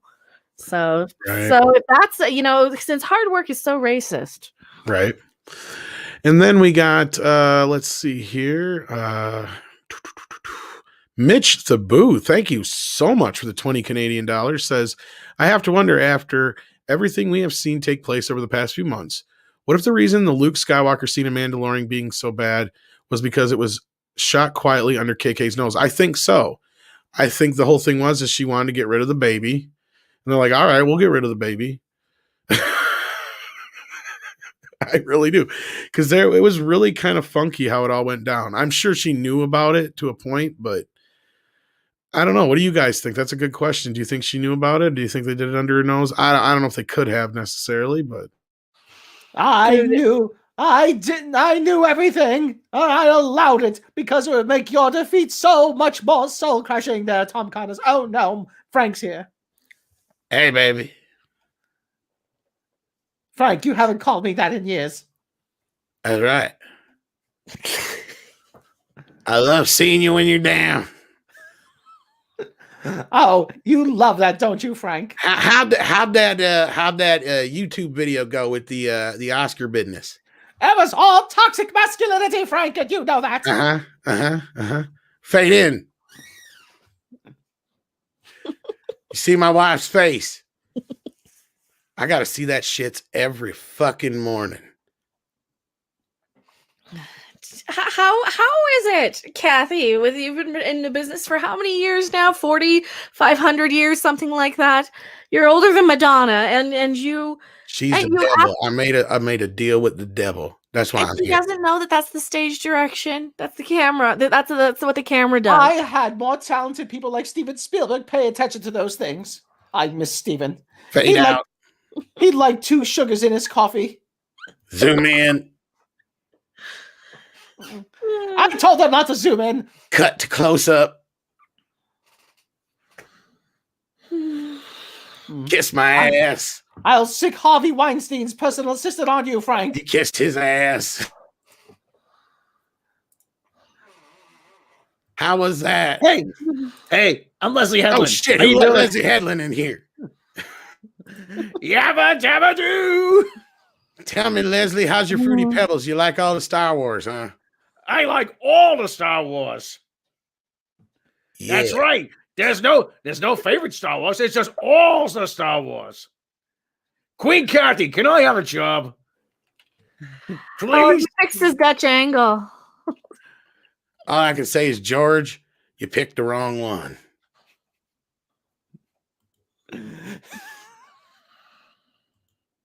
Fade out. All right, let's get back to the super chats.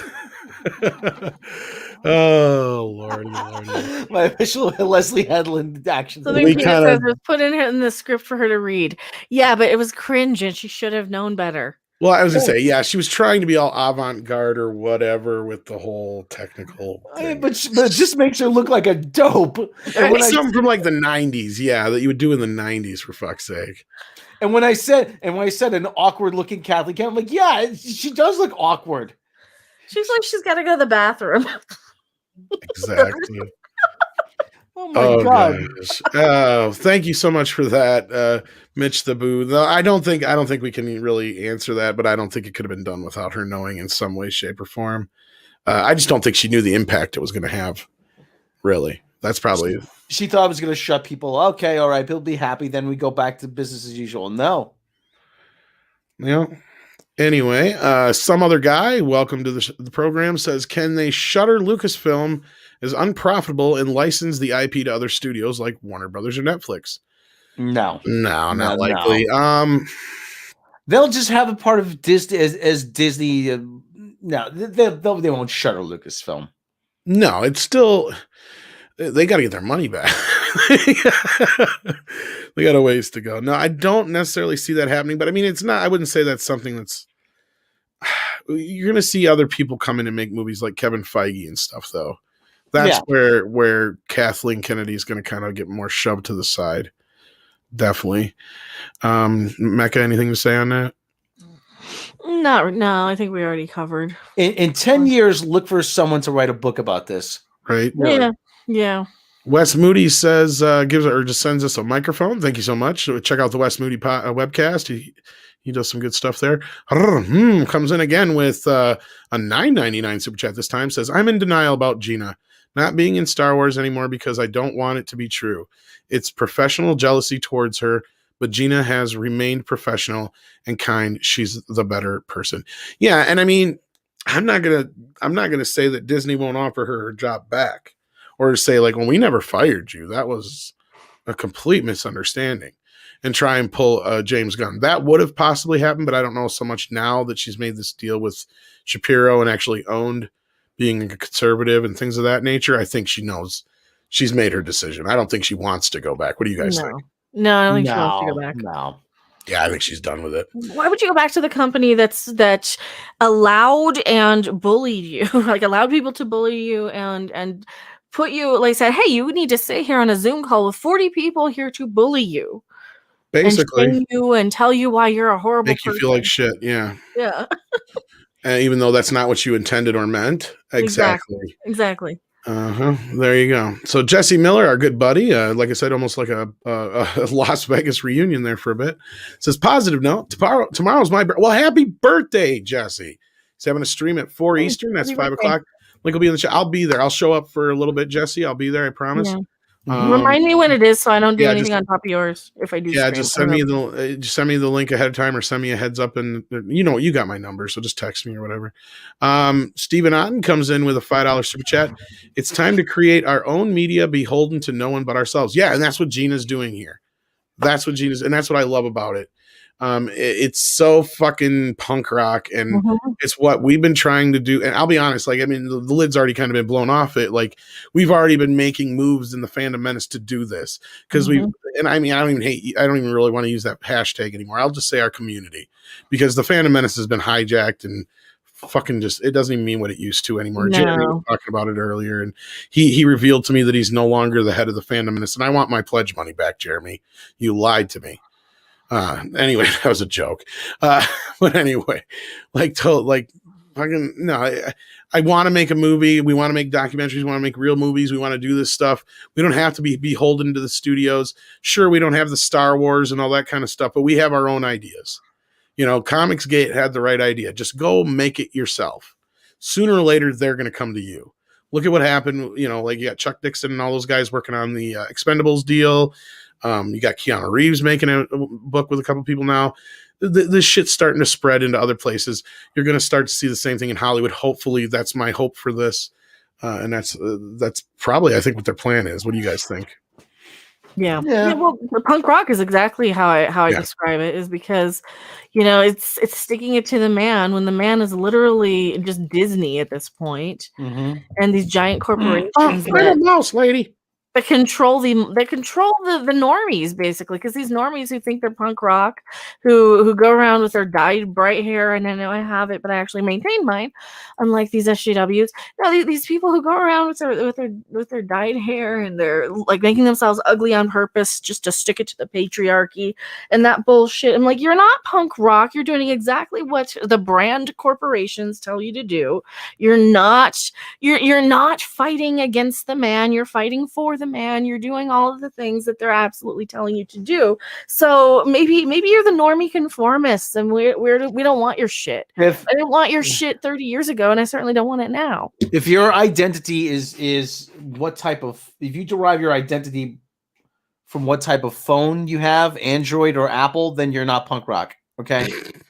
Or by what political affiliation you have. Yeah, punk rock ain't about politics at all. It's about anti-politics.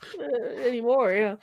Well, remember that SNL sketch? The only thing you have to do is hate authority. No, punk rock's about hating authority. It doesn't matter if it's corporate authority or the governmental or whomever. I know Matt and Trey aren't listening right now. I'd like to think they are, though. And I'll write a scene for the next South Park deal right now, because you've had the whole Chinese Disney thing going on. You have Mickey Mouse come in and announce himself as Mickey Mouse, and they're getting rid of Gina Carano and all that kind of business. And you guys missed my joke there, but like, are you serious? Somebody's got to say, and they go, "Are you a man or a mouse?" Huh? I'm a mouse, buddy. In fact, I'm a rat. Just a stinky little fucking rat. That's what Disney is. There you go. There's a scene for you, Matt and Trey. Roof Korean wasn't at the Capitol either. That fucking icon sends in $5. Well, two can play at this game. Every name in the Mulan credits is complicit to ethnic cleansing and supports concentration camps, and all just as guilty. I shouldn't have probably said that out loud, but you know what? I agree with you, Roof Korean. Yeah, you 110. See, this, and I don't get political, but how the hell do they get off on their high horse condoning this shit? And then it's like the double standard. Just don't drag me into politics if you don't want me to fucking pay attention, because you might not like what I see and what I interpret, because I'm smarter than you think I am. And you don't get to bully people like me. You don't get to bully people like Gina. Hey. You don't get to bully people into submission, because this is why I stayed out of politics to begin with, because I know you guys are a bunch of shit. I know you're all both left and right are both wings on the same fucking dead parrot, and it's starting to smell, and I'm tired of it. Hey, fuck the Chinese. What about me? Huh? That's where I was I don't want to fuck made. you either, Leslie. I was Harvey Weinstein's assistant. I don't want to fuck you. I like hotter chicks. Ouch. Well, the super chats have kind of jumped on me again, so hopefully we're not missing any. They're not updating again for me on YouTube. So hopefully this is the next one. If I missed anything, please let me know. But Willie Woodward comes in next, it looks like, with, man, Mead, you got me to finish those digital puppets so you guys can do more KKFM skits. Also, Congo is on HBO Max till March. That's right. Check it out if you haven't seen it already. Congo. Roger Zimmerman comes in with a $5 super chat. Jeremy Borang, if I'm saying that right, Boring? comes out of Hollywood and is co-founder of CEO Whaley Wire. I think he means Daily Wire. Well, maybe that's why he's there, is because he was sick of the bullshit. And that's one thing I know that Ben and Gina do talk about, is that there are people who don't agree with all this shit from different walks of life that are sick and tired of it too. So hopefully this is the beginning. Hopefully this is the first salvo sounded. Is that what they call it? So yeah. And I think that we're all caught up on super chats then. It looks like. Did I miss anybody's super chat? I'm going to try and double check here on the thing. It's not giving me any new super chats. Gotta love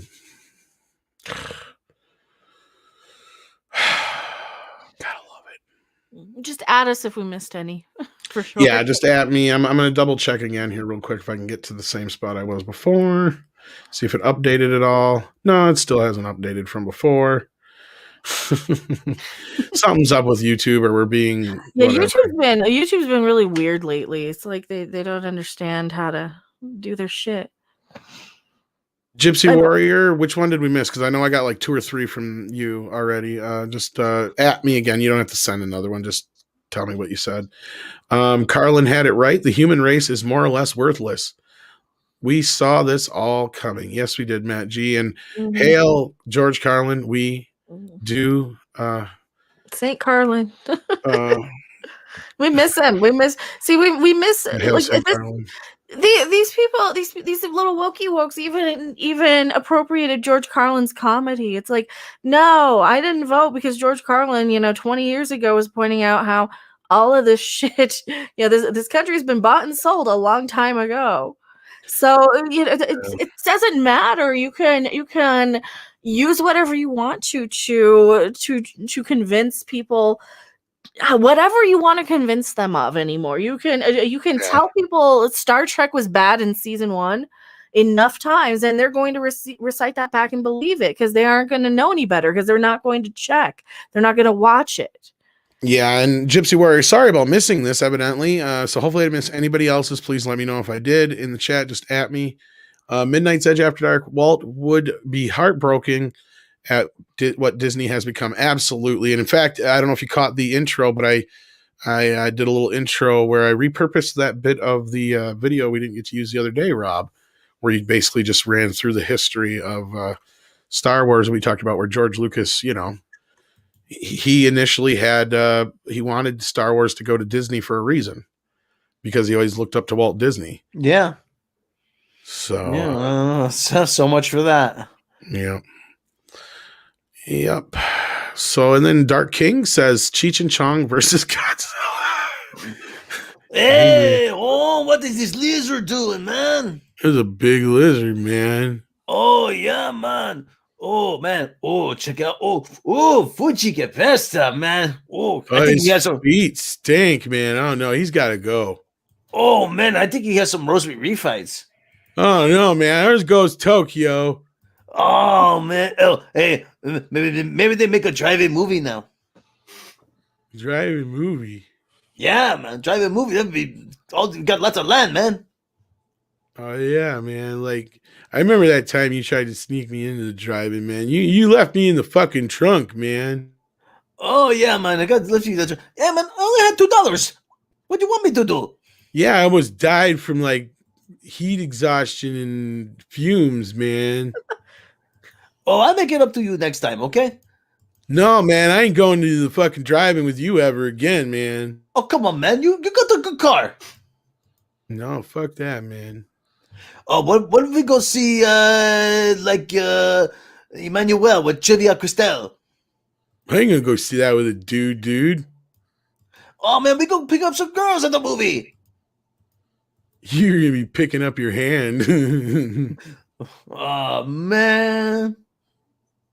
What is that song? You going home alone with your hand tonight? I don't know. It's a stupid song. So Cheech and Chong Star Wars was the best one we ever did. Yeah, it still is. Larry, thank you so much for the super chat. Congo 2, Chasing Amy with Batfleck and Favreau. So speaking of bots, I'm just getting attacked with another Brie bot right now, with the name of Larry. With the name of Larry. Larry. Not this Larry, I'm sure. No. Larry 62332706 joined February 2021. Only has 2 followers. Brie Larson is the first one. And Learning Lost podcast. The Brie Larson or just a No, the actual one. Wow. Oh, come on. Are you kidding me? Then you know what that is? That is somebody from, that's what we were talking about earlier, the troll farm bullshit or whatever you want to call it. It's another, well, it's the same shit because it only spams me with Brie Larson shit. The troll farm. What posted it? Oh, it's a Gina Carano found out on social media. Lucasfilm distracts by pushing Rian Johnson's trilogy. So somebody's tagging me in a Geeks and Gamers video, it looks like. Looks like a Geeks and Gamers video that Fandom Menace is or it's a Fandom Menace video. They've got me tagged in it, so they're spamming me. The one from earlier, because that might have been the one I was just talking about, where Jeremy basically said the same thing I agreed with, is that the Fandom Menace just isn't quite what it used to be. Yeah, I'm not. I don't tag Fandom Menace anymore because I don't really. It's kind of gotten a little too. It's gotten hijacked a little bit. Roof Korean wasn't at the Capitol either. Says going to be hard for Midnight's Edge After Dark to interview S. Craig Zoller now. He works with the outed actors like D. Johnson, V. Vaughn, and K. Russell. I'm sure we'll do it. We'll talk to anybody though. I know you're just kind of making a goof, but yeah. Like, I mean, we're still open. We're still pretty apolitical here. I mean, and again, we always say all the time, like, first of all, our CEO or whatever you want to call him, editor-in-chief, Andre, is not even American to begin with. And Rob and I and Script and Mecca all have very different like backgrounds and beliefs and political beliefs and stuff like that. But they aren't necessarily mutually exclusive. And I think that's the big point that, Gina is putting out there is, and I think that's probably a lot of what drove her to her mind think is she saw a lot of the stuff that Mecca's talking about where she got attacked, but she got attacked by only one side. Mm-hmm. And the same thing with Robert Meyer Burnett. He saw the same damn thing. And he says it every time he talks about it. It's like, I can't believe it. How I just got like raked over the coals by these people that I agree with most of the time. And I just don't understand what the fuck the deal is. That's the deal is they will not only eat their own, but if you are somebody who perceives to be as their own and you start to show any kind of other side think, oh my gosh, they will, or what they perceive as other side think, I should say, they will go off the fucking rails. I'm honestly, I'm of opinion that I don't even think Gina really had decided until late last year what her fucking political standings were. Yeah, probably not until she started getting attacked by these people, because that's what happens is the more you get attacked by them, the less you even want to be on their side. I mean, I can't speak for her, but I'm just gathering from what I got from this interview here. That's the way I see it. Mm-hmm. That's kind of what she's saying. I mean, I could be wrong. Well, it seems like she didn't really have any political leanings, but she had her morals and her beliefs, and they happened to align with, and her logic happened to outweigh with the ringing masses, and she realized that the people she tended to agree with in her heart seemed to be more like a Ben Shapiro type, which is perfectly fine. I am so sick to death of these people deciding that if you are difference of opinion, you're never to be heard of again. It's like, what the crap is she hurting you? She's not. But they literally believe that these people are literally Hitler. Oh, I got you, Roof Korean. And yeah, we love the suggestions. The problem we have right now is we're like kind of backlogged a little bit on interviews. I could probably nail a bunch of big interviews, but we're so far behind, guys. We've got so many to get out. And eventually we'll get there, and I'll start doing some more. But until I get the other old ones out, like I'm embarrassed to say how old some of them are. So yeah, Stephen Otten, thank you so much again. Says, when did it become wrong to agree to disagree? That's the other problem, Stephen, is you're not allowed to have any other thought than theirs. And that's what proved with the whole pronoun thing was, and she said it in the interview too, was like, isn't that what they're about, is individuality and choice? Like, I chose not to do that. I wasn't making any kind of statement by it, but they chose to attack her. And because they did that, she put beep, bop, boop in her bio. And she meant that as nothing more than to just basically she admitted it. She was just trolling those who were trolling her, and good for her, whatever. And it backfired a little bit. So what? You know what? I think she's probably better off this way. I think that's what she's trying to say with all this. I'm sure she's scared, but you know what? She wasn't making that fucking much. And it doesn't even sound like the deal she was going to get was going to be that much either. So yeah, I agree, Stephen Otten, that people just need to learn to agree to disagree more often. Gypsy Warrior says, only Mike Eisner can save Disney now. Thoughts? I don't know about that. They had to save Disney from Michael Eisner there for a while. I mean, I've said it before. He's a bit of he gets too much credit sometimes for what Disney pulled off in that era. What do you guys think? I think a lot of the talent went out the door with Katzenberg, but that's just me. I don't think any of this. I don't think anything can save this.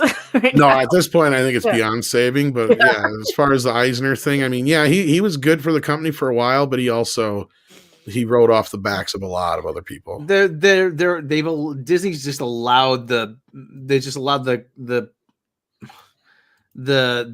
inmates to run the asylum at this point. Basically. And I mean, not to say that he didn't see that, stormier weather wasn't on the way, and that's what he fought against, and that's where he got pushed out. But I mean, he almost brought that company to its knees before it got brought back up to begin with. And this is the closest I'd say they're going to come to that again, because I'd be curious to see how this affects, because that's the thing. I don't think they're taken into consideration, and that's why I brought up this deal earlier with Judah Engelmeyer. Again, like, let me stress, I did meet this guy, and he seems like a perfectly reasonable, decent guy, and what have you. But I mean, he's admitting this shit, and he didn't hide that shit at all. And he's not saying it, I don't think, to be, I think he's saying it out there to whatever, but, I'm just poking some fun with the whole fact that he was a Weinstein spokesman. But that's just the point I was just trying to make, is the hypocrisy of these businesses, and especially a business like Disney, which is this huge fucking empire. And they've got the gall and the balls to go out there and try and say, oh, we're the rebellion. No, fuck you aren't. We are the rebellion. Gina is the leader of the rebellion at this point, at least the beacon that we're all following, I would say at this point, because she's leading the way. She's truly a pioneer. She's everything that these women in these SJW groups wish they could fucking be. That's why they hate her. They want to tear her down because she's actually got that thing they don't have, that spark, that thing that everybody turns to them and says, yes, I want to follow this person because they are smart, they are an individual, and they have a good heart, and they're honest, and it shows. She wears her heart on her sleeve, and that's why people like her. And that's why people are going to be following her right now. And she is brave and stunning. She's everything they wish they could be. Everything they hate, because they're not that. And these are the most seediest I'm going to say it. I'm getting to a point because I know it. I've heard stories. I've heard enough shit. Some of these people are the most sickest, sadistic fucking people on the fucking planet. And they think they've got the balls and the audacity. And that's what she was trying to say in that one part too, is a lot of these people that you think are so fucking prim and perfect, they're not. Nope. And a lot of people that are silent, they're the ones that are suffering. That's what she's trying to fucking say. All they're doing is proving her right at every single fucking turn. They have turned her into a martyr, and we're going to hold her up. We're going to say, look, this is what we want to be. This is what we want in our movies. And I meant it earlier when I said she's exactly the type of hero we want to see in a movie. Somebody who's not going to be fucking pushed down by the fucking, the man, as it used to be called. And I don't mean it in this case to be patriarchal or whatever, blah, blah, blah. No, the whole fucking, the whole idea that this big corporation thought that they could fucking make her, just kneel before Zod. She's like, fuck you. And then she fucking punches him in the goddamn face. And you know what? She made the monster bleed. She may not have killed the monster yet, but she sure did fucking make it bleed. And it's bleeding right now. It's got a nosebleed, and it looks embarrassed as hell because it don't know what the fuck just hit it. I don't know about you guys, but I got to settle down. They're telling me in the chat I'm going to have a heart attack. No, you're right. You're right about these fake feminists. And I mean, like, I'm just scrolling through my Twitter feed right now. I'm just fucking just, they're spamming, they're slamming me. I've got hundreds and hundreds of response. Oh, these people are so stupid. Like, they wish they had the understanding, the common sense, and compassion that they see, and it terrifies them and it enrages them to see how horrible they are based on how somebody who isn't horrible, who can be somebody like Gina Carano, who isn't a horrible person. They can't find anything about her. No, like something that is up for their debate, up for them to interpret, and they go to the worst, most horrific thing that they can possibly think of, and they get mad that they see what they are really actually like. They get mad that it strikes a chord with them, and that she can flat out say, no, you think I said this. Why is this in your head? What is so horrible about you that makes you admit basically that this is a tweet comparing what you're doing right now to me, to what the people went through in World War II, right before the worst part of it, right before the worst part of it, right? Yeah. What makes you like that? And they get so mad that they're seeing themselves for these bigoted, hateful people that they actually are, and they attack others for it. This is exactly Full Metal Jacket and the soap. This is Full Metal Jacket and the soap. You can't fucking stand up to the mob, so you got to join it. No, and no, Goldman, this is not a far right channel. And Gypsy Warrior, you are right. If it's bleed, we can kill it. I'm not looking to kill Disney, but I sure would like to bring it down to its knees and make it go, what the fuck did I do? So it can finally wake up and say that it's not uncancelable. And, and all this bullshit that people are coming out that are like, fucking like, oh, you're all not for cancel culture, but you're up for canceling Disney Plus. That's rich. No, fuck you. It's a big difference between canceling a streaming service and canceling a person. And the reason people are fired up right now is because they're sick and tired of seeing genuinely nice people who just want to entertain and be a good person be tore down. And that's why they go after people like Drunk 3PO. Mm-hmm. That's why, Gina Carano was targeted because she wasn't going to bend. She wasn't going to buckle. And again, I reiterate, she did. She stood up to the fucking beast and she fucking gave it a big old whop on the nose. And yeah, the beast may have knocked her down, but she got back up. She dusted off and she's like, all right, motherfucker. Mm-hmm. She's coming back. Like me. I'm going to make sure I have all the tools I need, and I'm going to train, and I'm going to pay attention, and I'm going to study your game plan. And that's what it seems like she did, because she's a fighter and she knows exactly what they're doing. And she's one of those people, she's going to study her opponent. And she keeps saying this in her interview, look them in the eye and make an intimate connection with them. I want to make a human connection. And I think the fact that these people are so afraid, they hide behind the keyboards, they hide behind sock puppets. You're right. They don't want to look at you in the eye. They don't, because they know that they're so hate-filled, and they know that they've been played for so long, and it sucks to admit you're wrong. And I admit I was wrong for a lot of years. I was very, very wrong about it. I was wrong about a lot of shit for a lot of years, because like my viewers would say, oh, watch this person. I'm like, I don't want to listen to what that person has to say. They're this, and this, and I don't want to hear it. And then I do. And then I'm like, wait a minute. I was totally wrong. You're exactly like me. And neither of us are these things that I thought you were. You're exactly like me in your thought process. You're exactly what I'm saying here. And, this, I agree with you. And I was wrong. And they want to use that hate tactic. They want to use silencing. They want to use this propaganda, this bullshit to paint pictures of people who you might actually want to hear what they have to say. You might agree with them, and you might realize that you aren't powerless. You might realize that there are people who do agree and and that's why they hated the Fandom Menace. That's why they hated us in the first place, because here we are. We've got diverse voices. We've got women. We've got LGBT. We've got people of all ethnicities, all backgrounds, all walks of life, all income levels, all levels of fame, even in this community, from everyone from the lowest of the lowest of the totem pole to the top of the pyramids, even who are saying, no, we're tired of being pushed over into this corner by you people.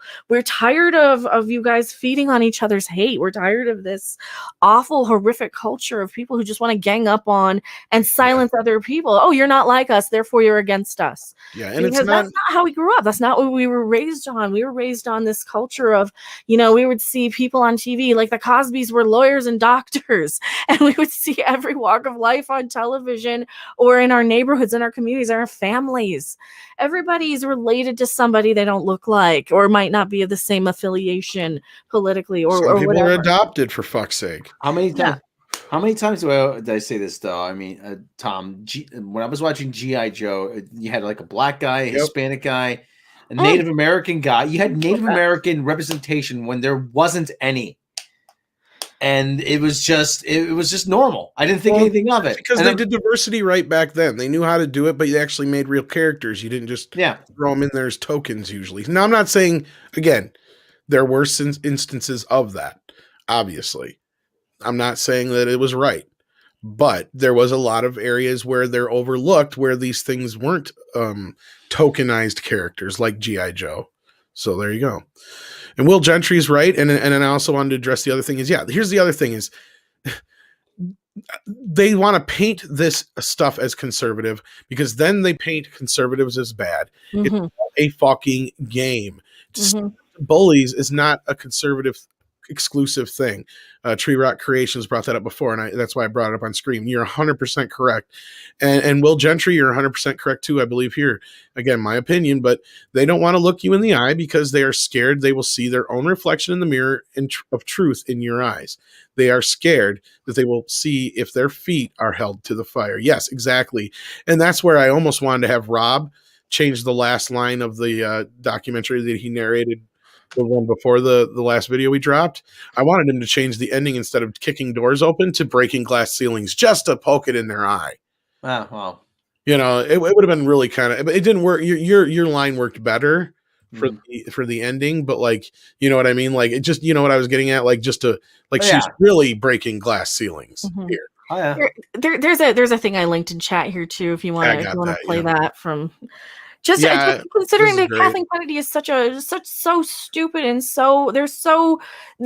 is how you know that they don't even watch or pay attention to their properties. They just believe things off of stereotypes. They believe everybody who watches Star Wars is a 40-year-old white dude.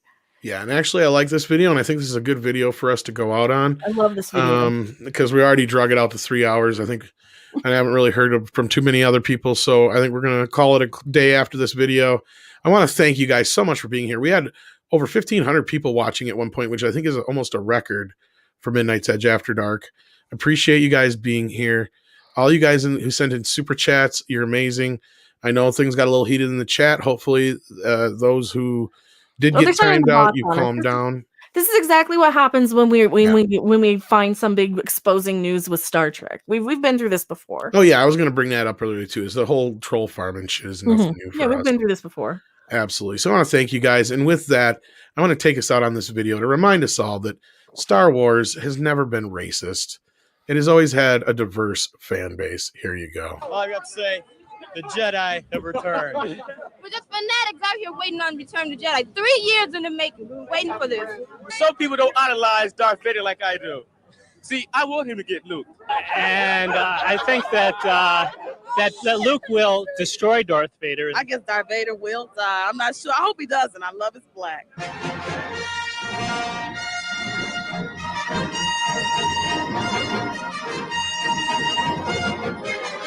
Everyone must have his own ticket. Please have your ticket ready. Going in now for immediate main floor and balcony seating. Hold your own ticket as you enter the theater, please. What's funny is how much this reminds me of the prequels too. Yeah. Like the wait is over. The fantasy unfolds. The biggest surprise was to see all of them together at the end playing Pinochle and having a great time. I wish I was there. I'm going to try to get a part of the next movie myself. This is definitely practically utterly speechless, actually, but it was the best one ever. The big surprise was seeing Darth Vader unveil himself to his son. It was very exciting. The biggest surprise? Well, I don't want to give it away to anybody. Do you think it was worth coming to this late at night? Yeah. Well, good over evil, always. The movie was don't say perfect. anymore. It was exactly the way it had to be. It was a fantastic movie, but it was good. It was really, really good.